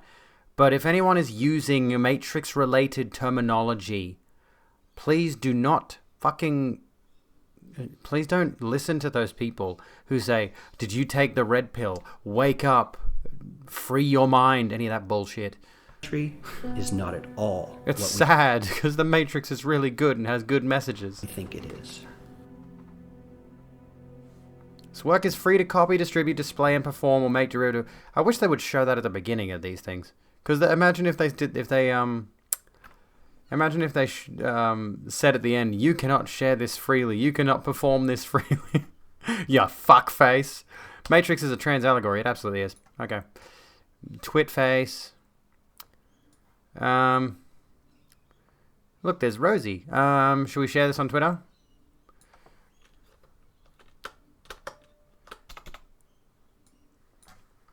What do I say?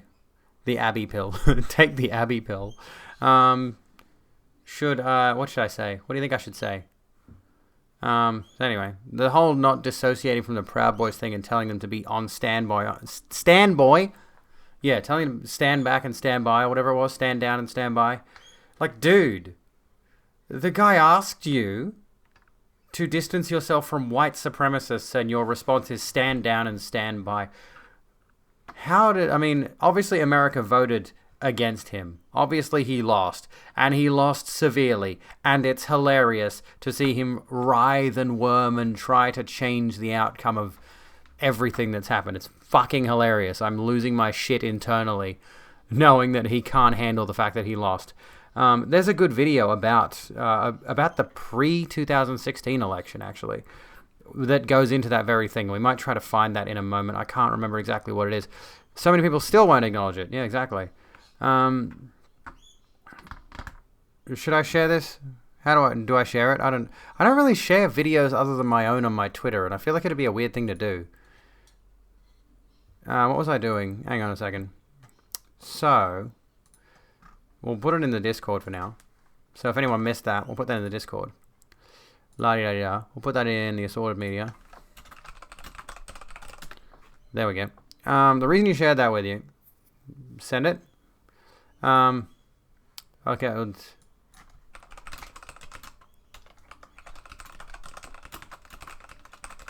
There we go. I'll put these numbers are worse today. Okay. What are we doing? So hang on. Your great aunt asked you. Your great aunt was trying to ask you rhetorical questions about socialism and make it seem like a bad idea, and everything you said was reasonable. She's like, so say you have a cow, your neighbor is entitled to your milk. Well, in this case, it'd be that I have a cow, my neighbor has a chicken, and we split what they produce between us, so I end up with milk and eggs. And in the end, she actually agreed with me. That's the thing. That's what I was trying to say before, is like, if you explain these ideas to people who are so radically opposed to them, they will come around. If you explain them in logical, rational terms that actually make sense, they will come around to the idea. These are ideas that help everyone. And yet there are so many people opposed to these ideas because they associate socialism, for example, with the National Socialist German Workers' Party, the Nazis. They really want to have a big bad villain to be afraid of. They want that new Red Scare to be afraid of, and that's becoming socialism at the moment, even though socialism is not inherently a bad thing and is designed to work in favor of everybody. It's just the problem is we haven't had a real actual working example of socialism, at least in recent history, one that hasn't led to disastrous results, because ultimately there's always going to be corrupt people at the top of the food chain who are going to use any type of governmental or economic system to their advantage. So anyway, yeah, Matrix is absolutely a trans allegory. Take the Abby pill. So many people still won't acknowledge it. Of course they won't. They're literally calling for him to rescue liberty by taking over and staying in office. Yeah, democracy worked. He got voted out. He's going to lose. The reason you shared this with me, and the reason this video explains why the right is so hostile to helping the poor. Their expectation of the wealth of the poor is so much higher than the reality. When you reconcile the difference between their expectations and reality, instead of rethinking their expectations, they blame the poor for having squandered the wealth they should have. That makes absolute sense. And that's like the really sad thing is that so many of those impoverished right-wingers, so many of those people at the bottom, again, they feel like if they just vote in the party that's going to, if they vote in that right-wing party, that they're going to have things better because it comes down to, like, the simplest answer is it comes down to Donald Trump doesn't care about the poor. Donald Trump doesn't care about the blacks. Donald Trump doesn't care about the gays. Donald Trump doesn't care about disabled veterans. Donald Trump doesn't care about the retarded people. He doesn't care about anybody but himself. And that is largely true for the majority of right-wing politicians. They do not care. They just want your vote to stay in power. And they will absolutely sacrifice your health, well-being, your economic stability, your food, your water, your shelter, everything, as long as they get to stay at the top. And they will manipulate you in and out, day in and day out, to make you think that you're voting for the correct party, the right, that's not a pun, party, or it is a pun, I don't know. When people tell me they hate socialism, you just say, so you hate cops, you hate the firefighters, schools, the military. Exactly. Oh, there was a stat about military spending.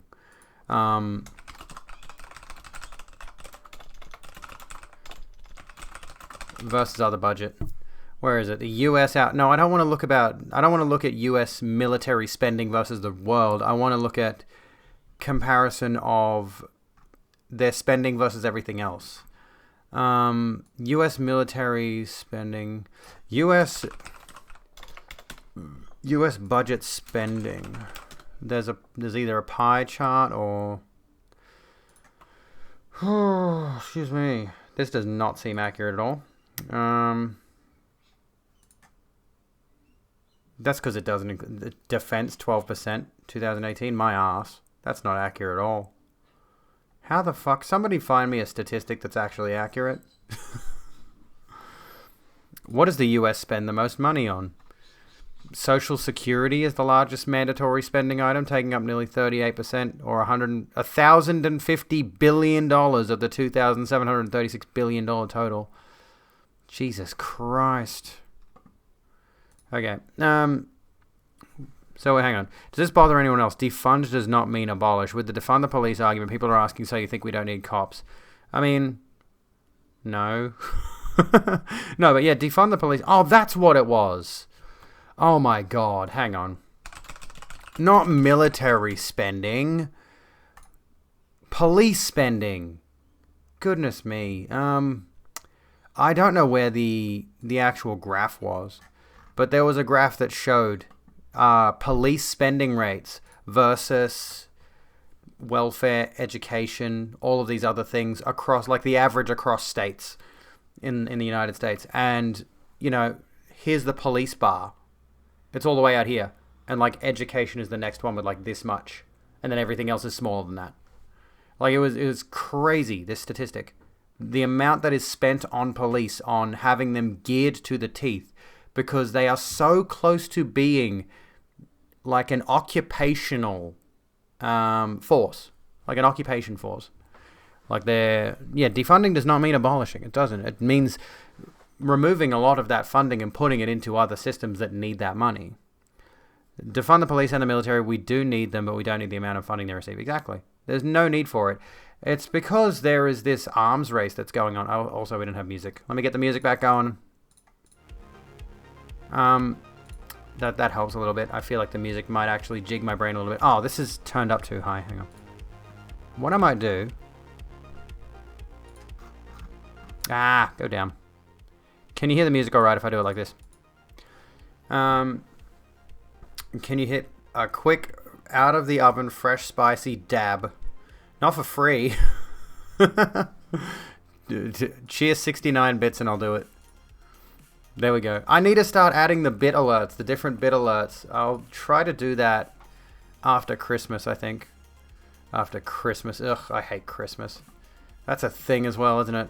That's another capitalistic piece of bullshit. I mean, there's that. There's the... You can see the tiny little smudge dab? You can see the tiny little smudge dab. What was I saying? Capitalistic piece? Yeah, I don't like Christmas. It's in 2 days. I know. Christmas is in 2 days. At least we're close to the end of 2020. Not that, I mean, my fear about 2020 is that... Hang on a second. Is my eyeliner smudged, or did I just do a really bad job today? I think I just did a bad job today. I think what's going to happen on December 31st at midnight is it's going to tick over, and we're going to get January 1st, 2020 New Game Plus. I'm really worried. I'm genuinely thinking it's just going to start again. We're just going to have Groundhog Day of 2020 for the rest December 32nd. Oh, fuck. We'll never escape this year. So that's how Twitch extensions need to access your username. You always cancel it. Make sure it isn't on. Yeah, I suppose. That's everything, though. Everything needs all of your details nowadays. At this point, it's like... It's hard to care that my identity's on the internet. Who fucking cares? At this point, if someone stabbed me in the throat tomorrow, I'd probably be a bit miffed about it if someone would have... I'm not saying dox me. Don't do that shit, you creepy bastards.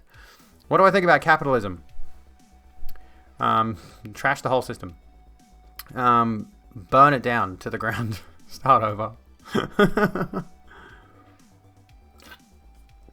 Safest way to communicate nowadays is to use a fucking note and talk to someone. I'm going to go back to smoke signals. I'm going to start streaming on smoke signals. So if you want to keep up with me from now on, you'll have to move closer to me and pay attention to my smoke signal streams. What do you think about socialism? Thumbs up. Yeah, I already answered. We've discussed all of this already. I mean, we are talking about it at the moment. And I am in favor of a socialist democracy.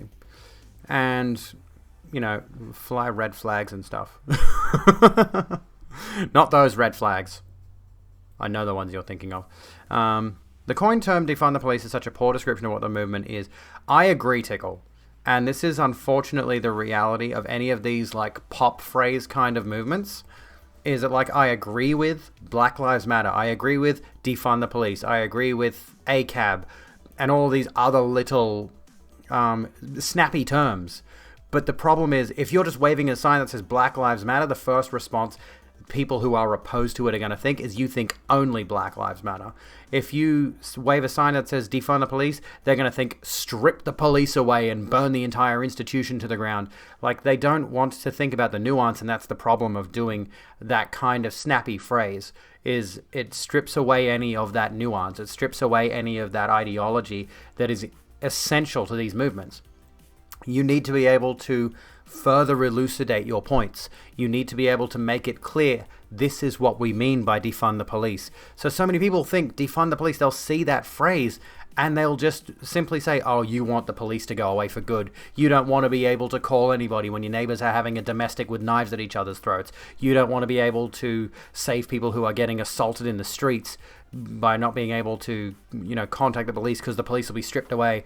Like, what do you want? Like some kind of anarchistic justice system where everyone is just out to fend for themselves. Like, they don't understand that defund the police has so much more nuance into it than that.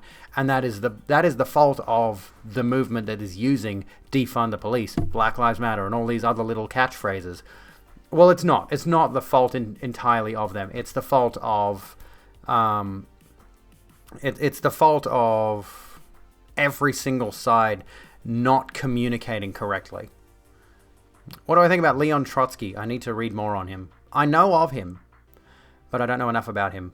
In the same way, like I'm fairly familiar with Marx, but I have not read enough of his work. Actually, you know what? There was a book I could have picked up the other day and I didn't, which was Karl Marx and Friedrich Engels. I forgot what the fucking book was called. Also, I really want a handbook copy of The Conquest of Bread for Christmas. No one's going to get me these books, of course. But, what do you think about Stalin? I think you should stop Stalin. I don't know. Yeah, he's pretty bad. He was a dictator, after all. We don't like dictators. I don't like people that lead genocides. Defund the police has been done before and has been successful. And they don't want you to know that. That's the thing. If it has worked in the past in favor of people that are against the current regime, they don't want you to be aware of it. They want to suppress that information as much as possible. Which is one of the good things about the internet, but realistically speaking, I don't think the internet has helped all that much in terms of spreading information. I think we have been able to spread information far and wide in the past via different methods. And a lot of people think that the internet has been so helpful because all the information's just out there, but realistically speaking, that information's always been out there anyway. It's just been in different formats. And unless people actively want to go out of their way to educate themselves on something on the internet, it's the same as if somebody doesn't want to go down to the library and pick up a book. Realistically speaking, the internet has all the information in the world that you could possibly need to educate yourself on these things, and a lot of people don't do it. They would rather play fucking Candy Crush or Among Us on their mobile phones, which has over 500 million players as of November. Ridiculous. Pick up a Wikipedia page. Google censors everything. Other browsers are slow as shit. Some browsers you can't use for anything other than deep web, dark web access. I mean, it's true. Friend compared the BLM movement to how you have cancer awareness. Just because we bring awareness to breast cancer doesn't mean you're saying support breast cancer. Fuck it. Exactly. breast cancer is, and I used to think like this, I am such an asshole, I'm sorry. I used to be like this. I used to be like, oh, breast cancer awareness dominates the cancer awareness discussion. There's never anyone talking about other cancers, colon cancer, bone cancer, any of those. And the reality is, it's just, I mean, realistically speaking, we should look at the fact that so many people are talking about breast cancer as an awareness of all cancer. But the reality of the situation is, at this point, who's not aware of cancer? There's only so much awareness can do, quite frankly. Anyway, I mean, yes, it's good to make people aware that different cancers exist, but it's like, we kind of know. It's a bit of a big thing. And at this point, I am skeptical of organizations, especially organizations like Susan G. Komen Foundation, which is atrociously named, by the way. I think it was the Susan G. Komen Foundation, the Breast Cancer Foundation. Susan G. Komen for the Cure. Referred simply as Komen, is the largest and best funded breast cancer organization in the United States.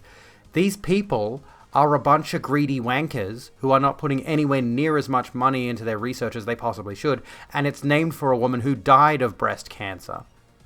So the name Susan G. Komen has been tainted by a corrupt cancer awareness organization, and I fucking loathe that with a passion. Anyway, love that yes, all lives matter. Hang on. If you want to know why righties want to defund... No. We're not allowed to call them righties, okay? In honor of our lady and savior shoe on head, we must call them rightoids. Anyway, if you want to defund sociology in uni, it's because uni is literally the study of social policies and economics, and why everyone who is actually literate about the subjects will end up with a socialist worldview. Precisely, and I really need to... I think I might go into sociology again. Should I go into sociology? Let me look this up real quick. Hang on a second.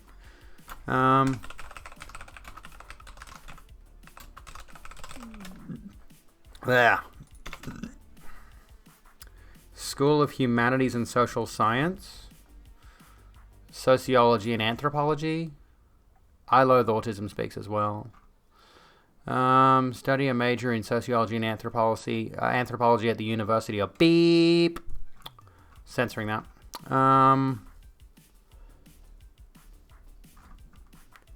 Gives you the intellectual ability to put any facet of modern society under the microscope. I nearly did this. And I went into this course, right? I have done a bit of uni. I've done about a year of university. And I'm considering going back for various reasons. And one of the things that sticks out to me is I originally went into sociology with the edgelord mindset of, oh my god, they're gonna talk about SJW bullshit, roll my eyes into the back of my head. And I actually learned quite a bit, and I've actually developed quite a bit as a result of that. So now I'm actually fond of the idea of pursuing sociology. So anyway, hang on, let me go back a sec. Rena. You love that yes, all lives matter, but it's not all lives that are under attack right now. Blue lives don't exist. It's an occupation. You can choose it. You can take off your uniform at the end of the day. My god brother can't take off his blackness. Exactly. Favor of sex workers being recognized as heroes because it's one of the easiest to recognize. Oldest profession, by the way. And we're still going through a period where people are being criminalized for doing sex work. The oldest profession in the world. Having sex for money is selling your body but breaking yourself for 50 years for someone else's gain. Exactly. Like, you can break down so many of these social norms so easily. Fuck Autism Speaks, agreed. You regret not doing sociology as a major instead of philosophy. Can you go back to uni and do sociology? Because again, I am considering it. And Mask Off, I'm glad you like it. I need to do a branding for it. I'm going to work on a branding for Mask Off. Because, so Mask Off, it's, well, Mask Off, opinions out. Let's get the word, let's discuss things without any censors, right? Also, MASC, masculine off.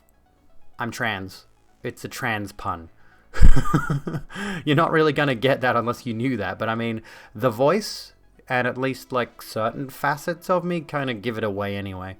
I'm honestly like, I'm very, very clockable. I don't care. I got a compliment on my headband today from the McDonald's drive-thru girl, and I'm so happy because it's really cute. It's completely legal in Oz. You mean sex work? is completely legal in Oz. Yeah, Autism Speaks is bad. Bacon is overrated. Player, you have my full support. It is. I like it, but it absolutely is. It's not that good. It's okay. It's like a tier 3 food at best. Let me think for a second. What was I going to say? Autism Speaks. Autism Speaks. I mean, yeah, fuck passing. I agree with that.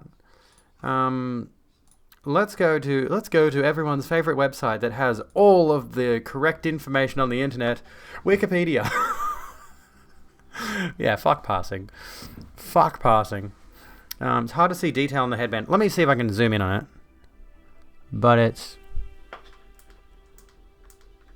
kind of like a doily. Can you see that? It's kind of got that doily visual to it, and but that's not helping at all. That kind of does. Do you see? I posted a picture on. It's got eyelets. Let me see if I posted a picture. Did I post a picture on my Twitter? I don't remember. Yeah. This might give you a better view of it. It's gorgeous. I love it. The scarf. I like the scarf. I need more things like this. More things like this. More things like this. I need more accessories because I'm living for them right now. But that gives you more of an indication of what it looks like, I suppose. This is my favorite one at the moment. I've got this one and I've got like a black faux leather one that a friend gave me. But this one I bought myself. And now that I know that I can get them at my local Kmart, I'm just like, yes, queen. Fucking yes, queen.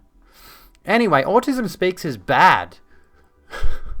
I think because they actually have a very largely eugenicist viewpoint. Actually, surprisingly, they advocate themselves as an autism support organization. I'm pulling on my hair. I didn't mean to do that. Hello, Giraffe. How you doing? They advocate as an autism charitable organization designed for the support of autistic people, but then they push viewpoints. They push viewpoints that maybe we should try to cure it. And autism doesn't need a cure. It does not need a cure. Has been based on the mainstream medical view of autism as a disease. First of all, that's wrong. Autism is not a disease. It's a neurological disorder. There's a difference. This disease has taken our children away. It's time to get them back. This is a view that many but not all autism scientists would endorse. Many, they say. In contrast, some autistic activists have promoted the idea of neurodiversity and the social model of disability, asserting that people with autism are different but not diseased, and they challenged how we conceptualize such medical conditions. Exactly.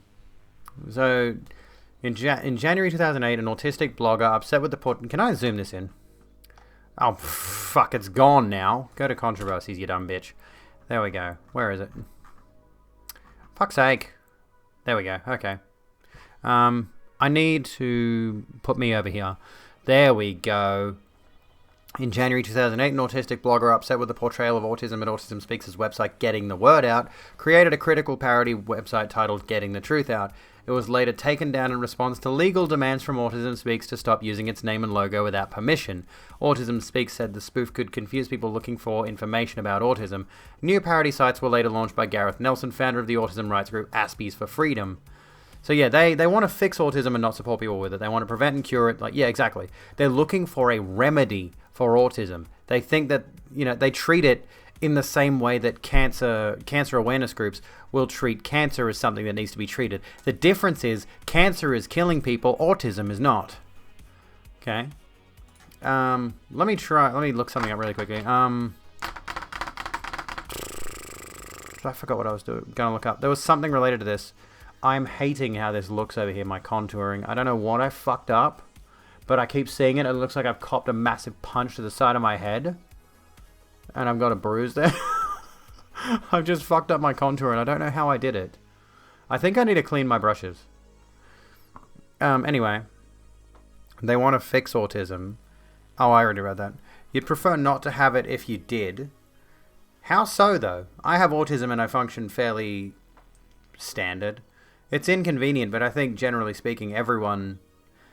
I have this viewpoint that there's no such thing as a normal person. Like, we say stuff like neurodiverse people, but realistically speaking, everyone is neurodiverse. No one is normal. There's no such thing as a neurotypical person. As much as we like to use the term NTs for neurotypical people, who are, generally speaking, preconceived to be fully functional people. But the thing is, there are, like, I have had so many times people will say to me, "You're autistic?" Because I am high functioning, and I just generally, I don't know what the phrase is. I can't, I've lost the words.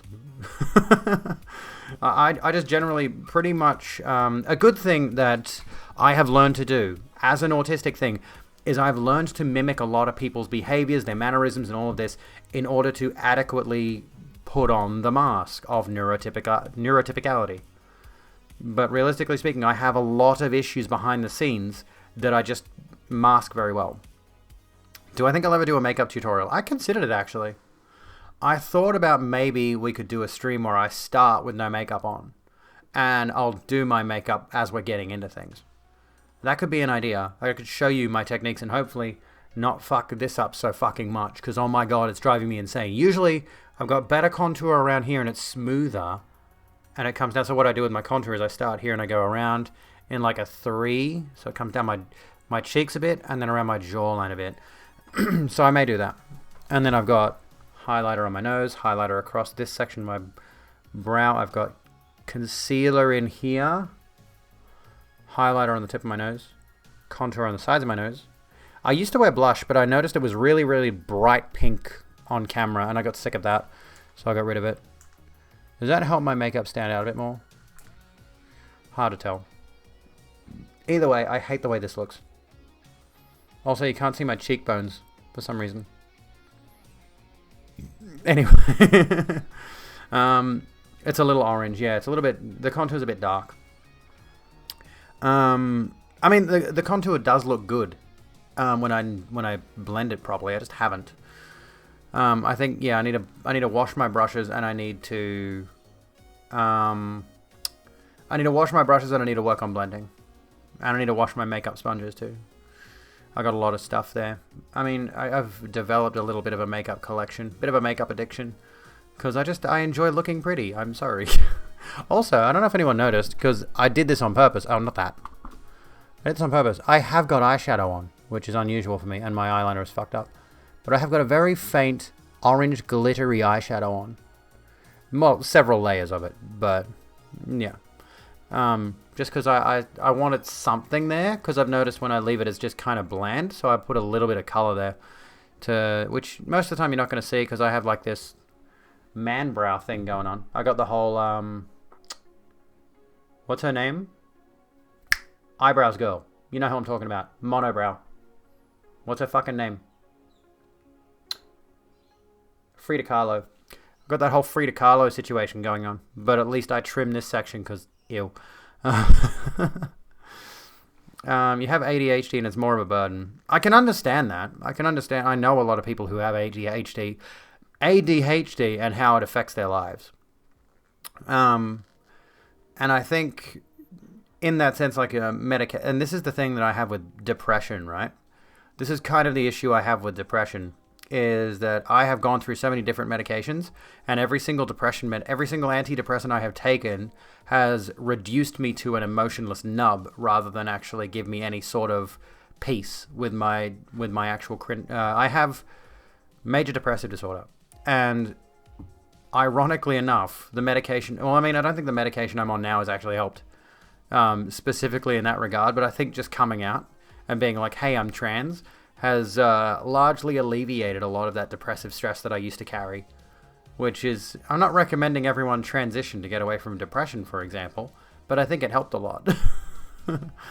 Mental health is a bitch. It's a huge, very personal thing, and it's very difficult to diagnose. Yeah, libido's gone. That's a relief. I like the not having the distraction of having the horny all the time.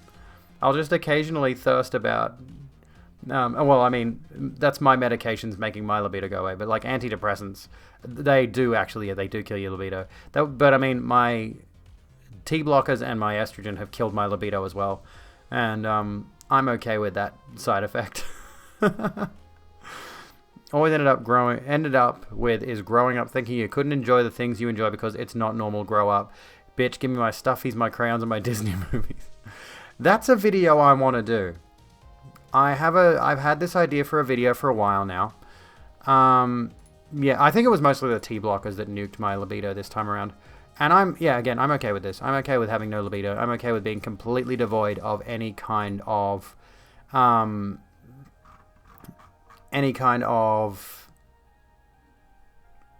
sexual attachment. I'm okay with it. I find it a distraction. I don't want it. But at the same time, I do like the idea of sexual intimacy.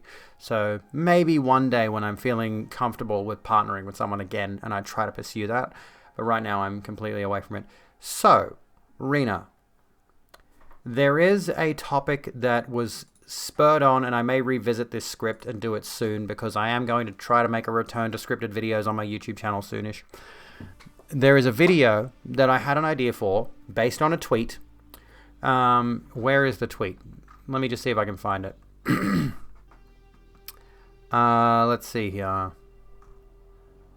I can't remember.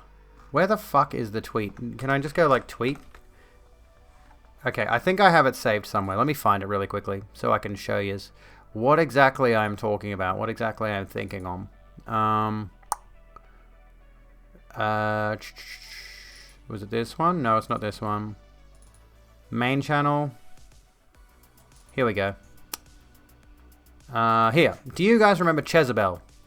Do you guys remember Chezabel? Does the name ring any bells? The username on Twitter, Chezabel. Let me jog your memory. Do all the adults who've managed to get a PS5 for themselves not feel bad that it probably means a child won't be able to open one on Christmas Day? You're pretty much snatching it straight from Santa's sack. This bitch. You remember this bitch? This spurred me on to write a full-blown video essay about the concept of childishness. Oh, you're lagging bad. I'm sorry. I was talking to you, and you're lagging. It sucks. Well, at any rate, this idiot, this fucking moron, not scalpers. She's talking about adults buying themselves a PS5. For themselves. Personally buying themselves a PS5. Not scalpers. She's talking about full-grown adults making a decision for themselves to buy themselves a PS5. Or an Xbox One, or any of those. And this inspired me to write a video script, which again, I'm going to revisit, and I'm going to flesh this out, and I'm going to make this video called Childishness. And it's going to talk about that concept of how, as an adult, the majority of us are generally pushed towards this idea of what an adult should live a life of, and push away those childish things. You know, you shouldn't be childish anymore. You shouldn't bother playing video games and having a collection of toys and blah, blah, blah, blah, blah. Who fucking cares? It's not your business how someone chooses to engage with themselves, with their inner child. It doesn't matter to anyone other than them how they engage with their inner child. And we should be allowed to, and there is far too much pressure in modern society to be an adult, to be as adult as humanly possible. And I really hate that whole notion, which is why I wrote this video. And my next video is not going to be about that, but I am going to do this one hopefully soon. I was considering moving this one up and trying to get it done as soon as possible for like maybe just after Christmas, or if I could get it done by Christmas Day, which it's not going to happen. I've got too much going on tomorrow that I will never be able to record, edit, and upload it by midnight Christmas Day. But hey, I mean, if I could get it up by Boxing Day, no, I won't ruin Christmas Day doing editing. I have this concept for this one, and I really want to visit it. So we may end up having that video out, but the next one's about cancel culture. So I'm going to freely admit that right now. I'm looking lovely today. Thank you, Stormy. How are you doing? Gonna get me a Barbie Jeep and a kitchen set and some dress-up clothes. I don't care. Exactly. If it makes you happy and doesn't hurt anyone, fucking do it. Go for it. If you are not harming anyone with your hobbies and your endeavors that bring you joy, then why the fuck do people have takes like this? You shouldn't have this take. This is a shit take, Chezabel. This is a shit fucking take. You bitch. But yeah, that's what inspired that whole video. It's like, allow us to be free and childish sometimes. You know? There was the same thing recently before this one, about some dickhead decided to tweet which adults are going to be buying the Little Big Planet Sackboy's Adventure, whatever it was. You know, only kids would play that game. It's like, shut the fuck up. How you doing, Bear Guy? What's going on? What's happening? What's the news? And it's that same thing. Bugsnax is a game that is clearly geared towards children, but I saw Callan playing it the other night. He was having a good go of it. He was having a good time with it, and it's like, video games are designed to be fun. They're designed to be escapist. They're designed to be silly and freeing and allow you to go to a place where things are not like the real world and allow you to escape the harsh, grim reality of the real world. And we should not be restricting ourselves from that. It's ridiculous that people want to police our fun. Good God. Like, let's blame people who are excited to get a toy and manage to get it and not the fucking scalpers. Exactly. It's also not really any games that are PS5 exclusive yet, so you don't need one. Yeah, I'm going to wait. The thing is, these people with action figure collections or Pokemon card collections, it makes them happy and they're able to support their enjoyment. Exactly. Yes. Exactly, yes. That woman probably spoils her own children rotten. I get the suspicion. Like, maybe she does. But I get the suspicion that if she has kids, I don't know if she has kids or not, I get the sneaking suspicion she's not a nice mother. I've met people like this. They are not good parents. They yell at their kids. They slap their kids. They do spoil them rotten. And they do have attitudes like this. And it's a stereotype that fits for a reason. I have met people like this time and again. It's a thing. Like, remember I said I have this philosophy. I have this thought process that much like there are only 7 different stories, there are only so many people. There are only so many types of people. I'm sorry to break this to you. You are not unique. You do not matter in the grand scheme of things. You are not a distinctly unique individual. There are at least quite a few people out there that are exactly like you, to a T. And if you can find people like that you get along with, if you can find people that are similar to you in a good way, well, that's good. Fucking good. But I feel like there are only so many archetypes of people. And this kind of tweet, again, this person here, very much resonates with many different types of people I've met in my life. They have partners who are gamers a lot of the time, ironically. A lot of the people I've met who are in this train of thought of like, you shouldn't have games as an adult, their husband, it's almost always a husband, has a PlayStation, has an Xbox, plays video games. I think it's a resentment thing, a projection thing. If they wanted kids only to own them, then kids would be able to afford. Yeah, exactly. Kind of a lot of money for a kid's toy. Personal story time. You lost most of your childhood to trauma. You had to be the grown-up of the house at like 8. Let me be a kid. Exactly. We are all replaceable under capitalism, and this is why we need the revolution. You were hoping you were unique. Sorry to break it to you. But no one's unique. No one's the main character. No one's the protagonist. You grew up having to manage your mentally ill brother and special needs sister. Childhood. Oh, that's awful. I'm sorry, Evo. But yeah, it's this. It does tend to be this protagonist syndrome thing. Clearly, she feels her opinion is important enough to tweet this fucking bullshit.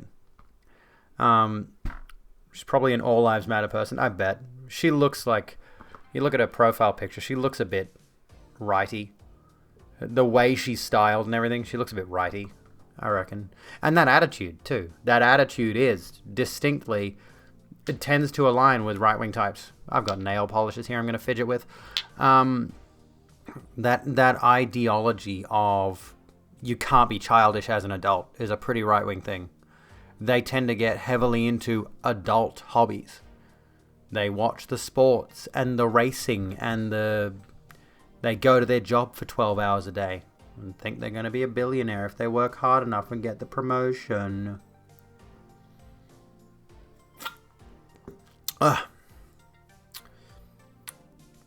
You can with the chunky blonde streaks, cute nail polish. Yeah, I like.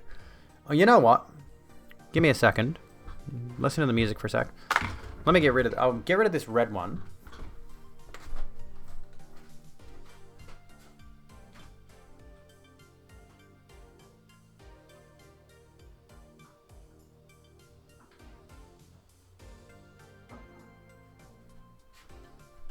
I haven't cracked this one yet. I'm not going to do a nail polish stream. No, not going to do that again. Can you say... Oh, it's hard to tell. This is purple. This is a purple nail polish. Can I, for a second, can I ruin the illusion? Am I allowed to ruin the illusion?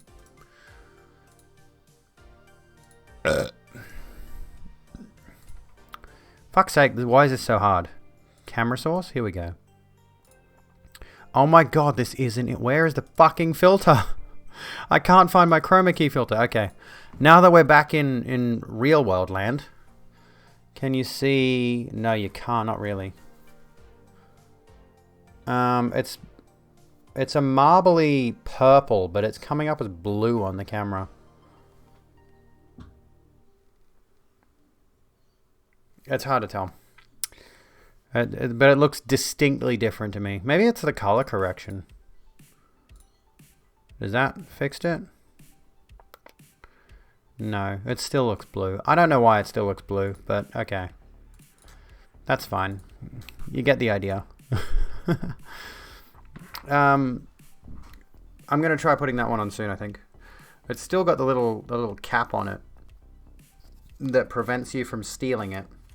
But yeah, I like Sinful colors. They're cheap and they're effective and they have a nice range. So this one is, what's the actual color name? Let's Talk. And it's got a little ingredients thing under the barcode here. You can peel away the barcode and there's supposed to be an ingredients list. So they've made it really difficult for you to get to the ingredients list. It says it like there, Inger. God, that's like a sound away from a really bad thing that I'm not allowed to say on stream. Good lord. Anyway. Anywho. Okay. So, where were we? We were talking about childishness. We were talking about people being assholes. We were talking about autism originally, and then we got onto childishness, which is its whole own thing. So that video is coming.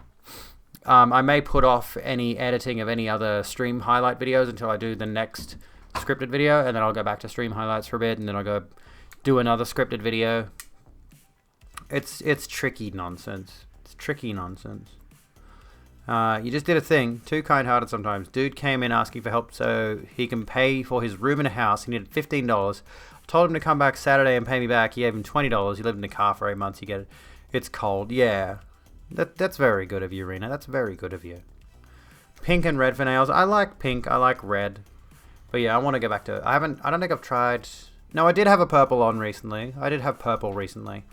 But yeah, if I put this on now, it's going to come up as blue on stream. So, I may not. You keep a burgundy. Burgundy sounds good. My first was obviously a black. It was a black nail polish. Because, you know, goth nails... It's easy to pretend that you're not transitioning when I'm just doing the goth nail thing, you know? I'm just being like kind of punky. And then you're like, I want to wear pretty glitters and stuff like that. Hello. You literally had to jump over me to get to your food. You couldn't go on the floor. You had to jump across my lap, you little asshole. Good lord. Why do people get cats? Serious question here. Why do people get cats? Why do people support cats?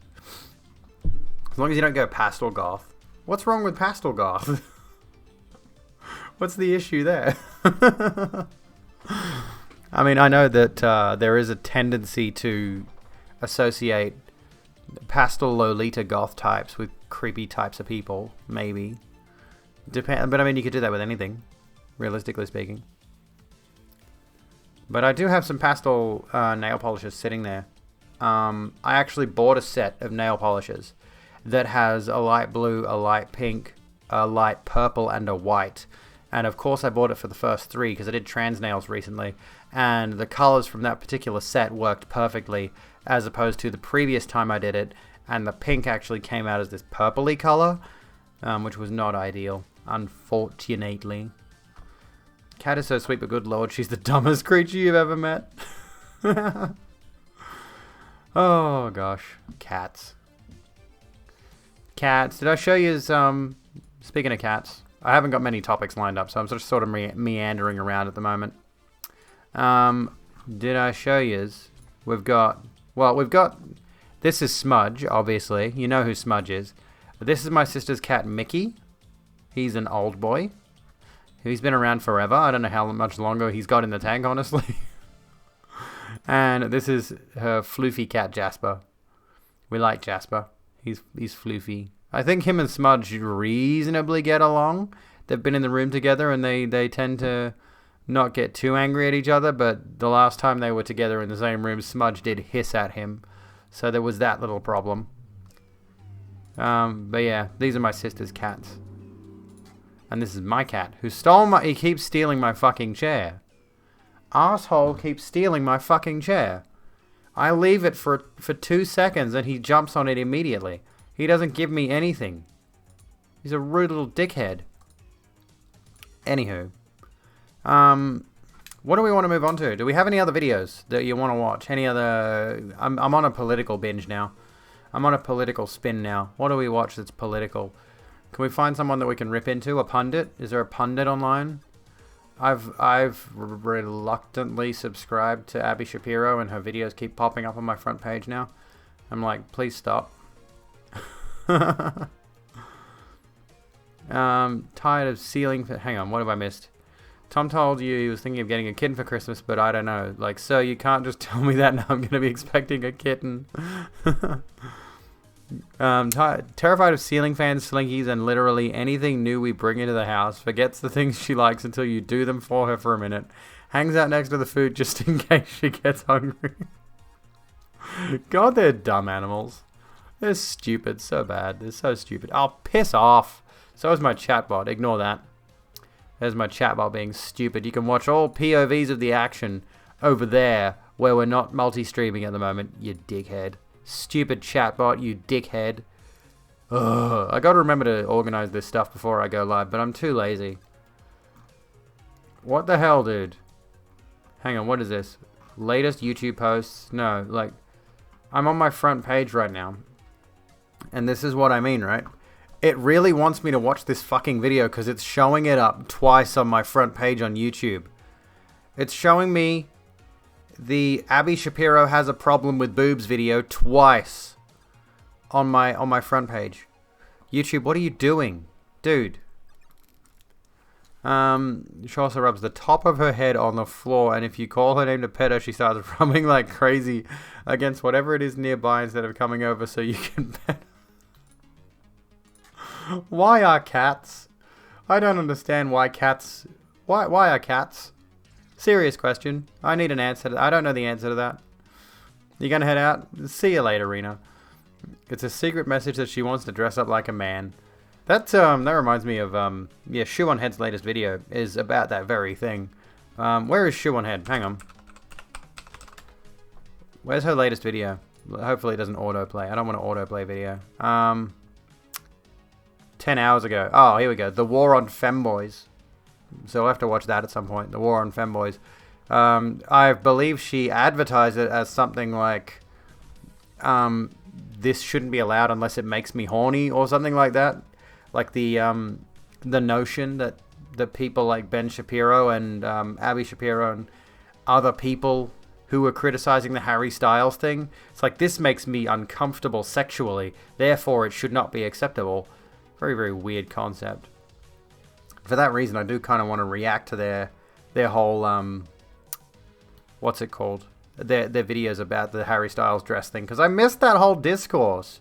Dude, I missed that whole thing. Can't believe I missed that whole thing. Cats are cats. They are, aren't they? It's not a good thing, though. It's not a good thing that cats are cats. Because they're plotting something. They are absolutely plotting something. I'm saying it now. There's a secret... what's What's the word I'm looking for? Hive mind. Cats have a hive mind. They're planning our downfall. They just need to figure out how to get their power together, and it's over for humans. It's going to be long over for humans. We're done. We're totally done. But why is cats? Exactly. These are the deep philosophical questions of our time that I do not have answers for, sadly. It's far beyond the scope of my reasoning. Cat doesn't understand how jumping works. My mother's dog, I was at my mother's house today after the gym, and she's got 2 dogs. One's a boy, one's a girl. And the boy dog was coming over to the lounge, and he's a little bit unstable. And he stood by the lounge for a second looking at it, and then he leapt up in a particularly awkward kind of way, and it almost looked like he was slowed down to like 75% speed. The way he moved it was like slow motion. It was really bizarre. I don't even know how to describe it. I wish I had it on video. If they don't like it, at the most they should say it's distasteful, but instead it's I don't like it, so it shouldn't exist. Isn't it ironic that they use that kind of terminology? And then immediately turn around and say the left wants to legislate certain words and phrases out of existence. Ironic that, isn't it? They don't like certain things and they don't want them to be a thing. And they'll argue against them. But the moment that the left has a problem with something, they're trying to suppress free speech. Very curious train of thought there. Right-wingers? Alt-righters?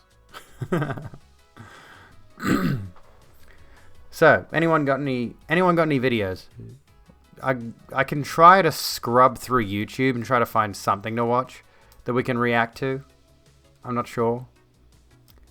I'm not sure I'm too fussed with watching anything Isaac Butterfield has to say, because he's a dickhead and he's annoying me.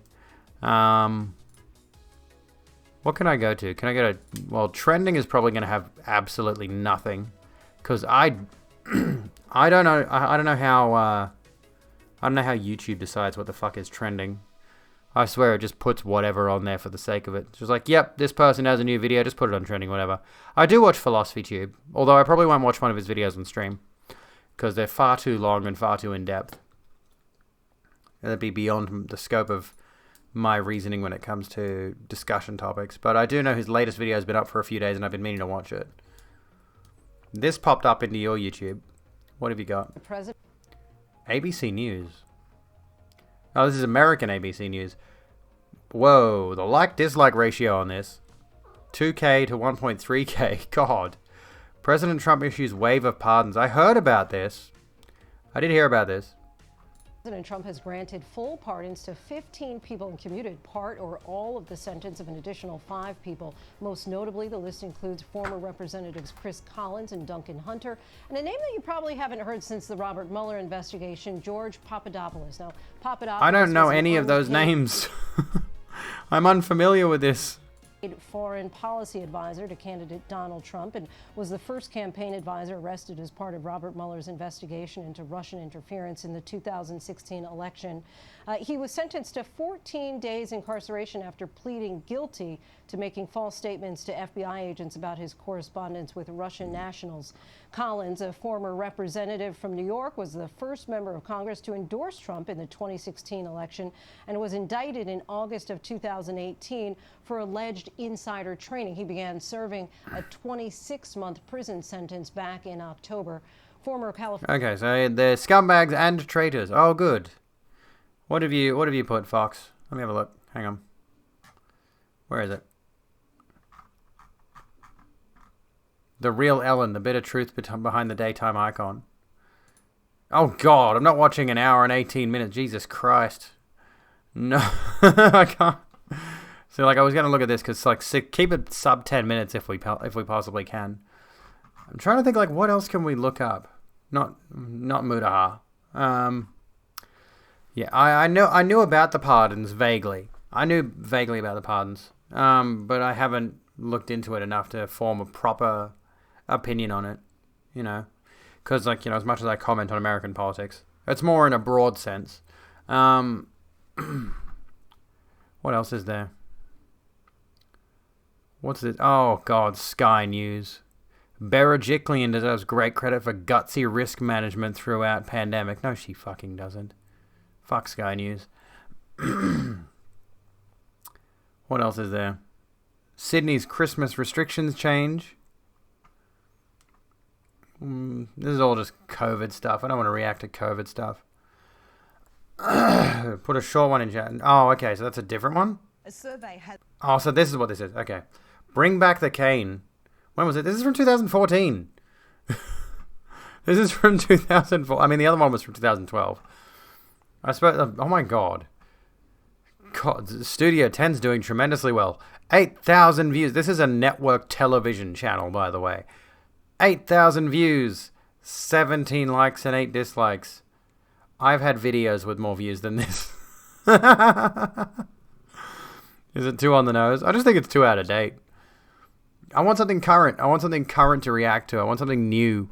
I don't know what, though. What's trending on Twitter? I want something to... Either that or I just skip straight to Dead Space. I don't know. I want something to talk about.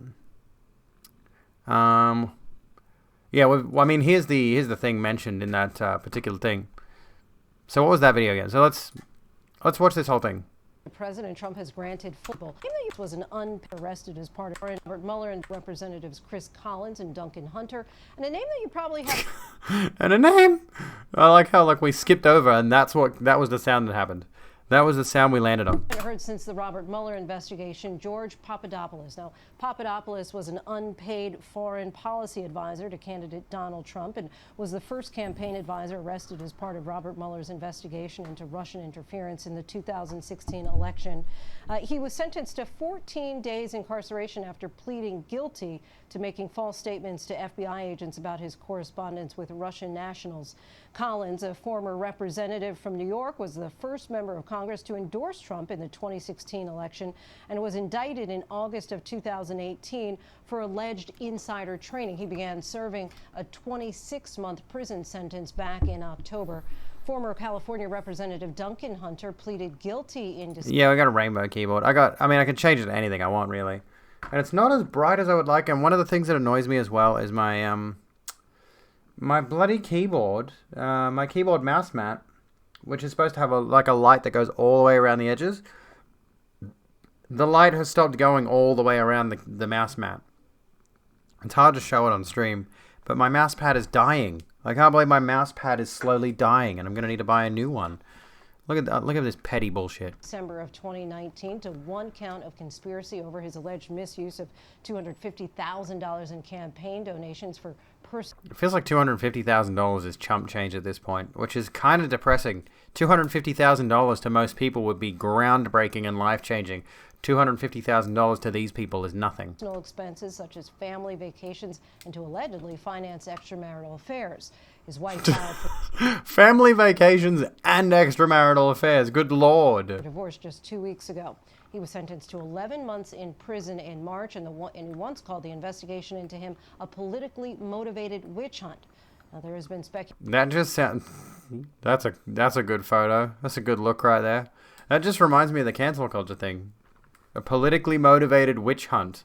It's always the witch hunts. It's always the people being targeted and harassed. They're just like, oh, they're trying to destroy me. That's what I get from that.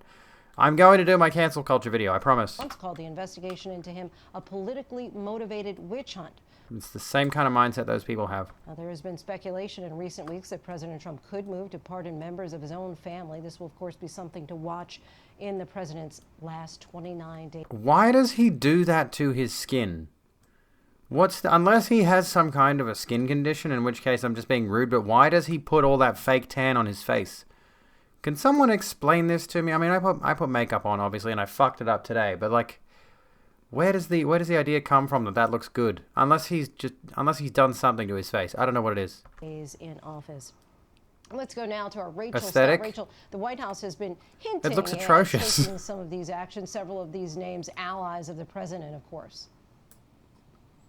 Yeah, allies to the president. This is the first full batch of pardons that we are seeing coming from President Trump since after the election. We know a few weeks prior to this, he did pardon his first national security advisor, Michael Flynn, who our team has been reporting has been back at the White House, publicly urging the president to use martial law to try and overturn the results of the election and challenge the results in battleground states that the president lost. But some familiar names there, Lindsay, as you said, George Papadopoulos, who was convicted for lying during the Mueller investigation. You obviously are seeing a lot of allies to the president, people that have been fierce defenders of him over the course of his last 4 years. But I think the bottom line here, Lindsay, is what this really does show is that President Trump, while he has refused to concede this election, he does recognize that he is on his way out. This is something that outgoing presidents do. The president is also issuing appointments left and right. He has issued more than 100 appointments since losing the election. The president clearly recognizes that his days left are numbered, Lindsay.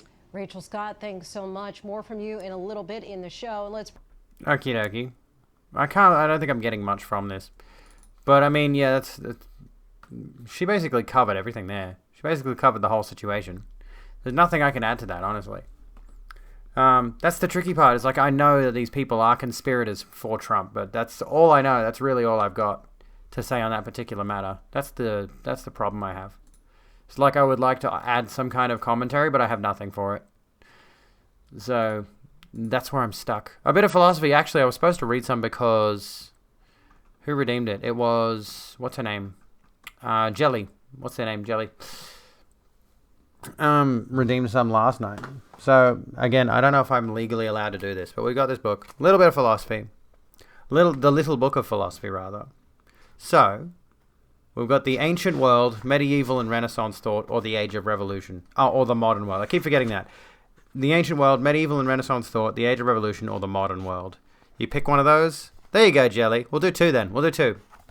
And we'll read through a little bit of this. So you got to pick one of those 4 time periods, and then we'll pick a philosopher from one of those time periods. I feel like we may eventually get to the point where we're going to start overlapping with people I've already read. Modern world, okay. We've got quite a few in here. Friedrich Nietzsche, Edmund Husserl, John Dewey, Bertrand Russell, Karl Jaspers, Rudolf Carnap, Ludwig Wittgenstein, Martin Heidegger, Herbert Marcuse, Hannah Arendt. If you hear a name and you just want to call it out while I'm doing it, go ahead. Karl Popper, Theodore Adorno, Jean-Paul Sartre, Maurice Merleau-Ponty, Simone de Beauvoir, Cat Let Go of My Damn Scrunchie, you little shit. Isaiah Berlin, Roland Barthes, Mary Midgley, Thomas Kuhn, John Rawls, Frantz Fanon, Michel Foucault, Luce Irigaray, Helene Sixus, or Kixus, can't pronounce that, Jürgen Habermas, or Richard Rorty. My choice. I'm not familiar with them either.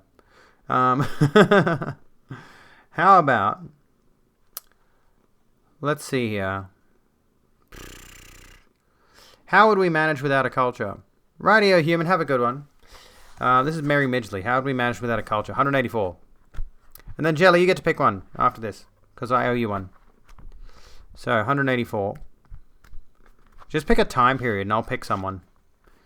So here we go. How would we manage without a culture? The branch is the philosophy of science. The approach is analytic philosophy.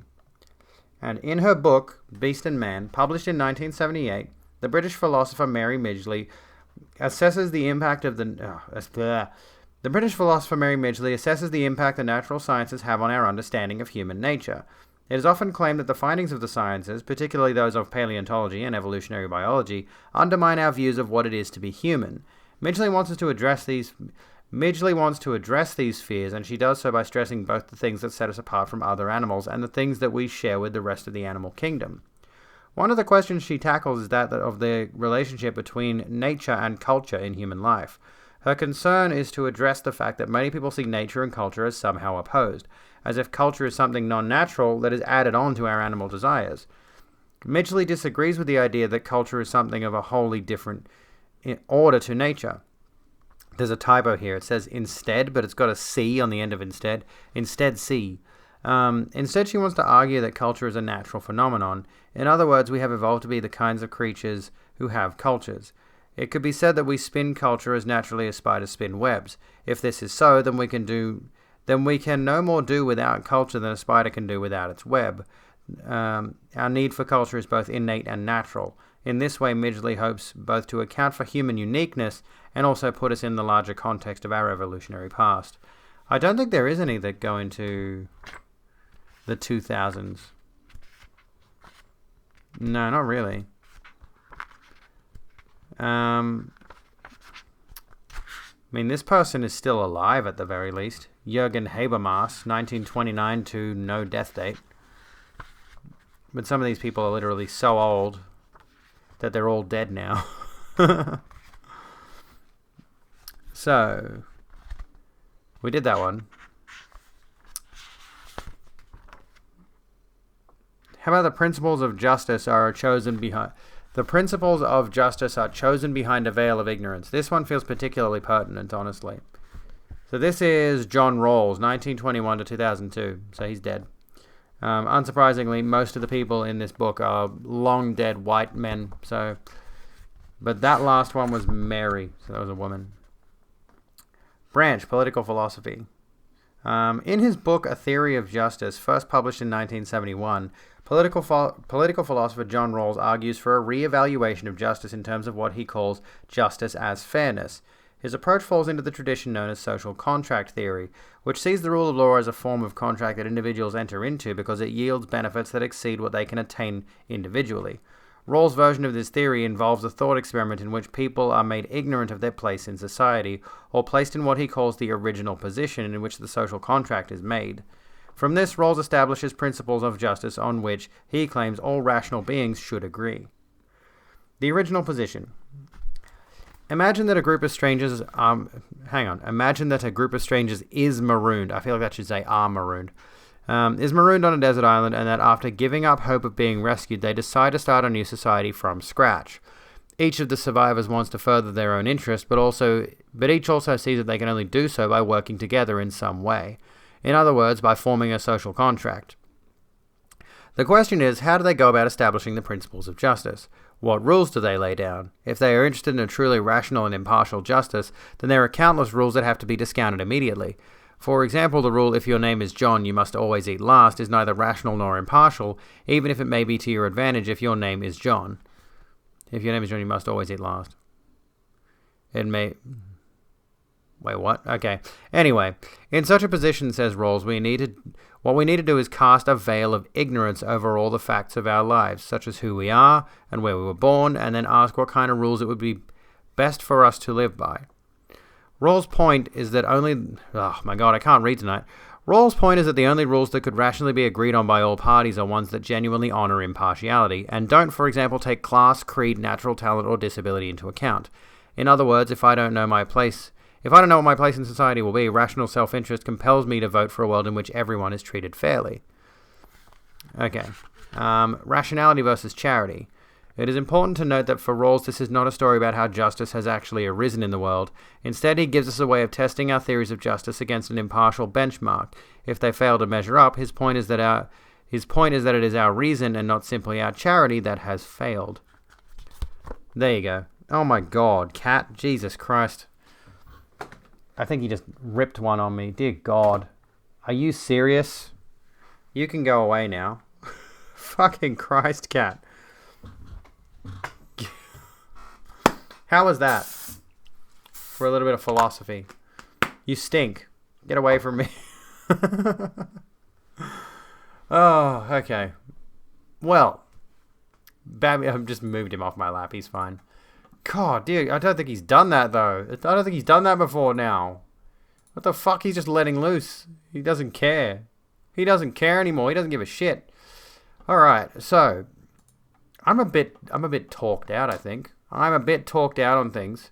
Should we maybe give it... could either switch over to games for a bit, or I could just end stream there. I'm not sure. I'm a little bit tired. I know it's a bit of a shorter stream than usual, and we did talk about some interesting concepts and topics tonight. But I did do, a 3-hour podcast on Wesocracy stream before. So I've been talking for like 6 hours straight today. Or just about straight. 6 hours gay today. So how about maybe we call it. I mean, I could try to finish Dead Space, because we've got plenty of time to do that if you want. What do you feel like? Should we continue with Dead Space and finish it off? Or I mean, if you've got something... Oh, there's predictions now. I forgot about there's... They've added predictions now.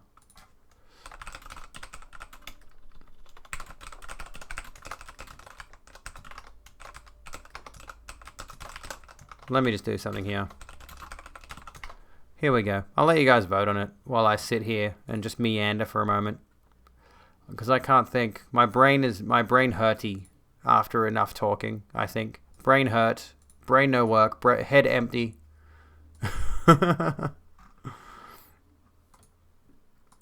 Oh my gosh. Excuse me. What do you think? Do we want to continue Dead Space? Because I could finish it tonight. But I also don't know if I can be bothered. I'm pretty tired. I think I need a rest. It's been a stressful few weeks, I think. And this has actually been... I mean, the discussion-focused content, by the way, the music has completely stopped. The music has completely stopped. I forgot about that. The change in content has been good, I think. I hope you guys have been enjoying the just chatting style stuff. As opposed to the old stuff I used to do, which was just purely gaming, but it was largely like, what was it? It was largely, there was no specific focus on what games I was playing, so that became a little bit tiresome, a bit tedious. We got one vote for Raid, not Raid Shadow Legends. We're not playing Raid Shadow Legends yet, not until I get that level 5 hype train. We're going for the level 5 hype train.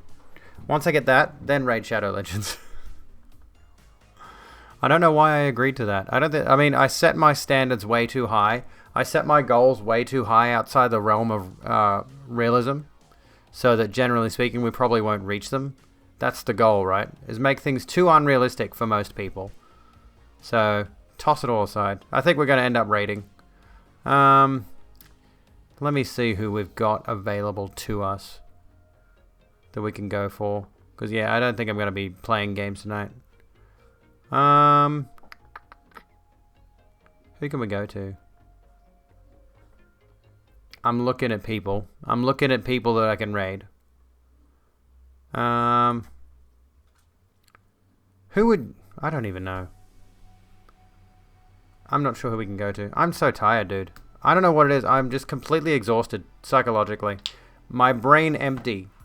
I think I've done everything I can. I might even take a break after this. Like, after tonight's stream, I may take like a day or two off next week's stream schedule. Because usually it's Sunday, Monday, Tuesday, Wednesday, right? I might take like Sunday, Monday off. Or something like that. Although I think my schedule with the kids is going to be changing in the week coming. So that might not even work out. I really need like a day off. I really need like a me day soon.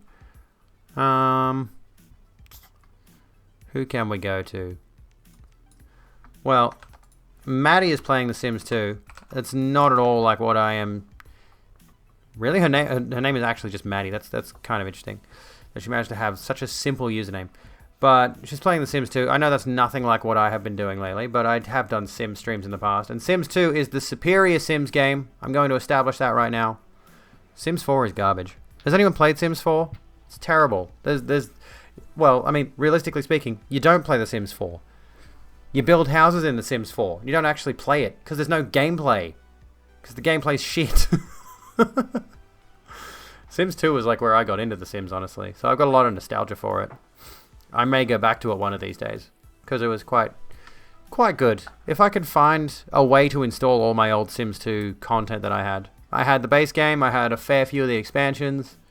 It was good, it was good times. I quite enjoy it, but the latter games they just lost me. And I think at some point I only got Sims 4 because it was super cheap or something at some stage. Or maybe even free. I get the suspicion I got The Sims 4 for free. Anyway, I don't have a raid message yet. I'm going to try to work that out next week. This is my last stream for this week at the very least. I don't know if I'll be live on my regular schedule next week, but we'll see. I got a scripted video coming, so if you have not already followed my stuff. You just got here, sorry, Holly. We're going to go raid Maddie. I'm tired. I'm exhausted. I'm sorry. But be here next time. Stick with my schedule. I'll see you when I'm looking at you. Love you, darlings.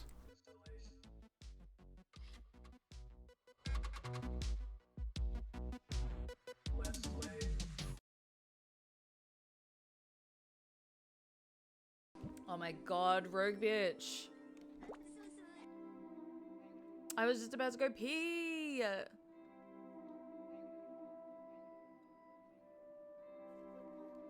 have no read message. Is it doing my song? I can't.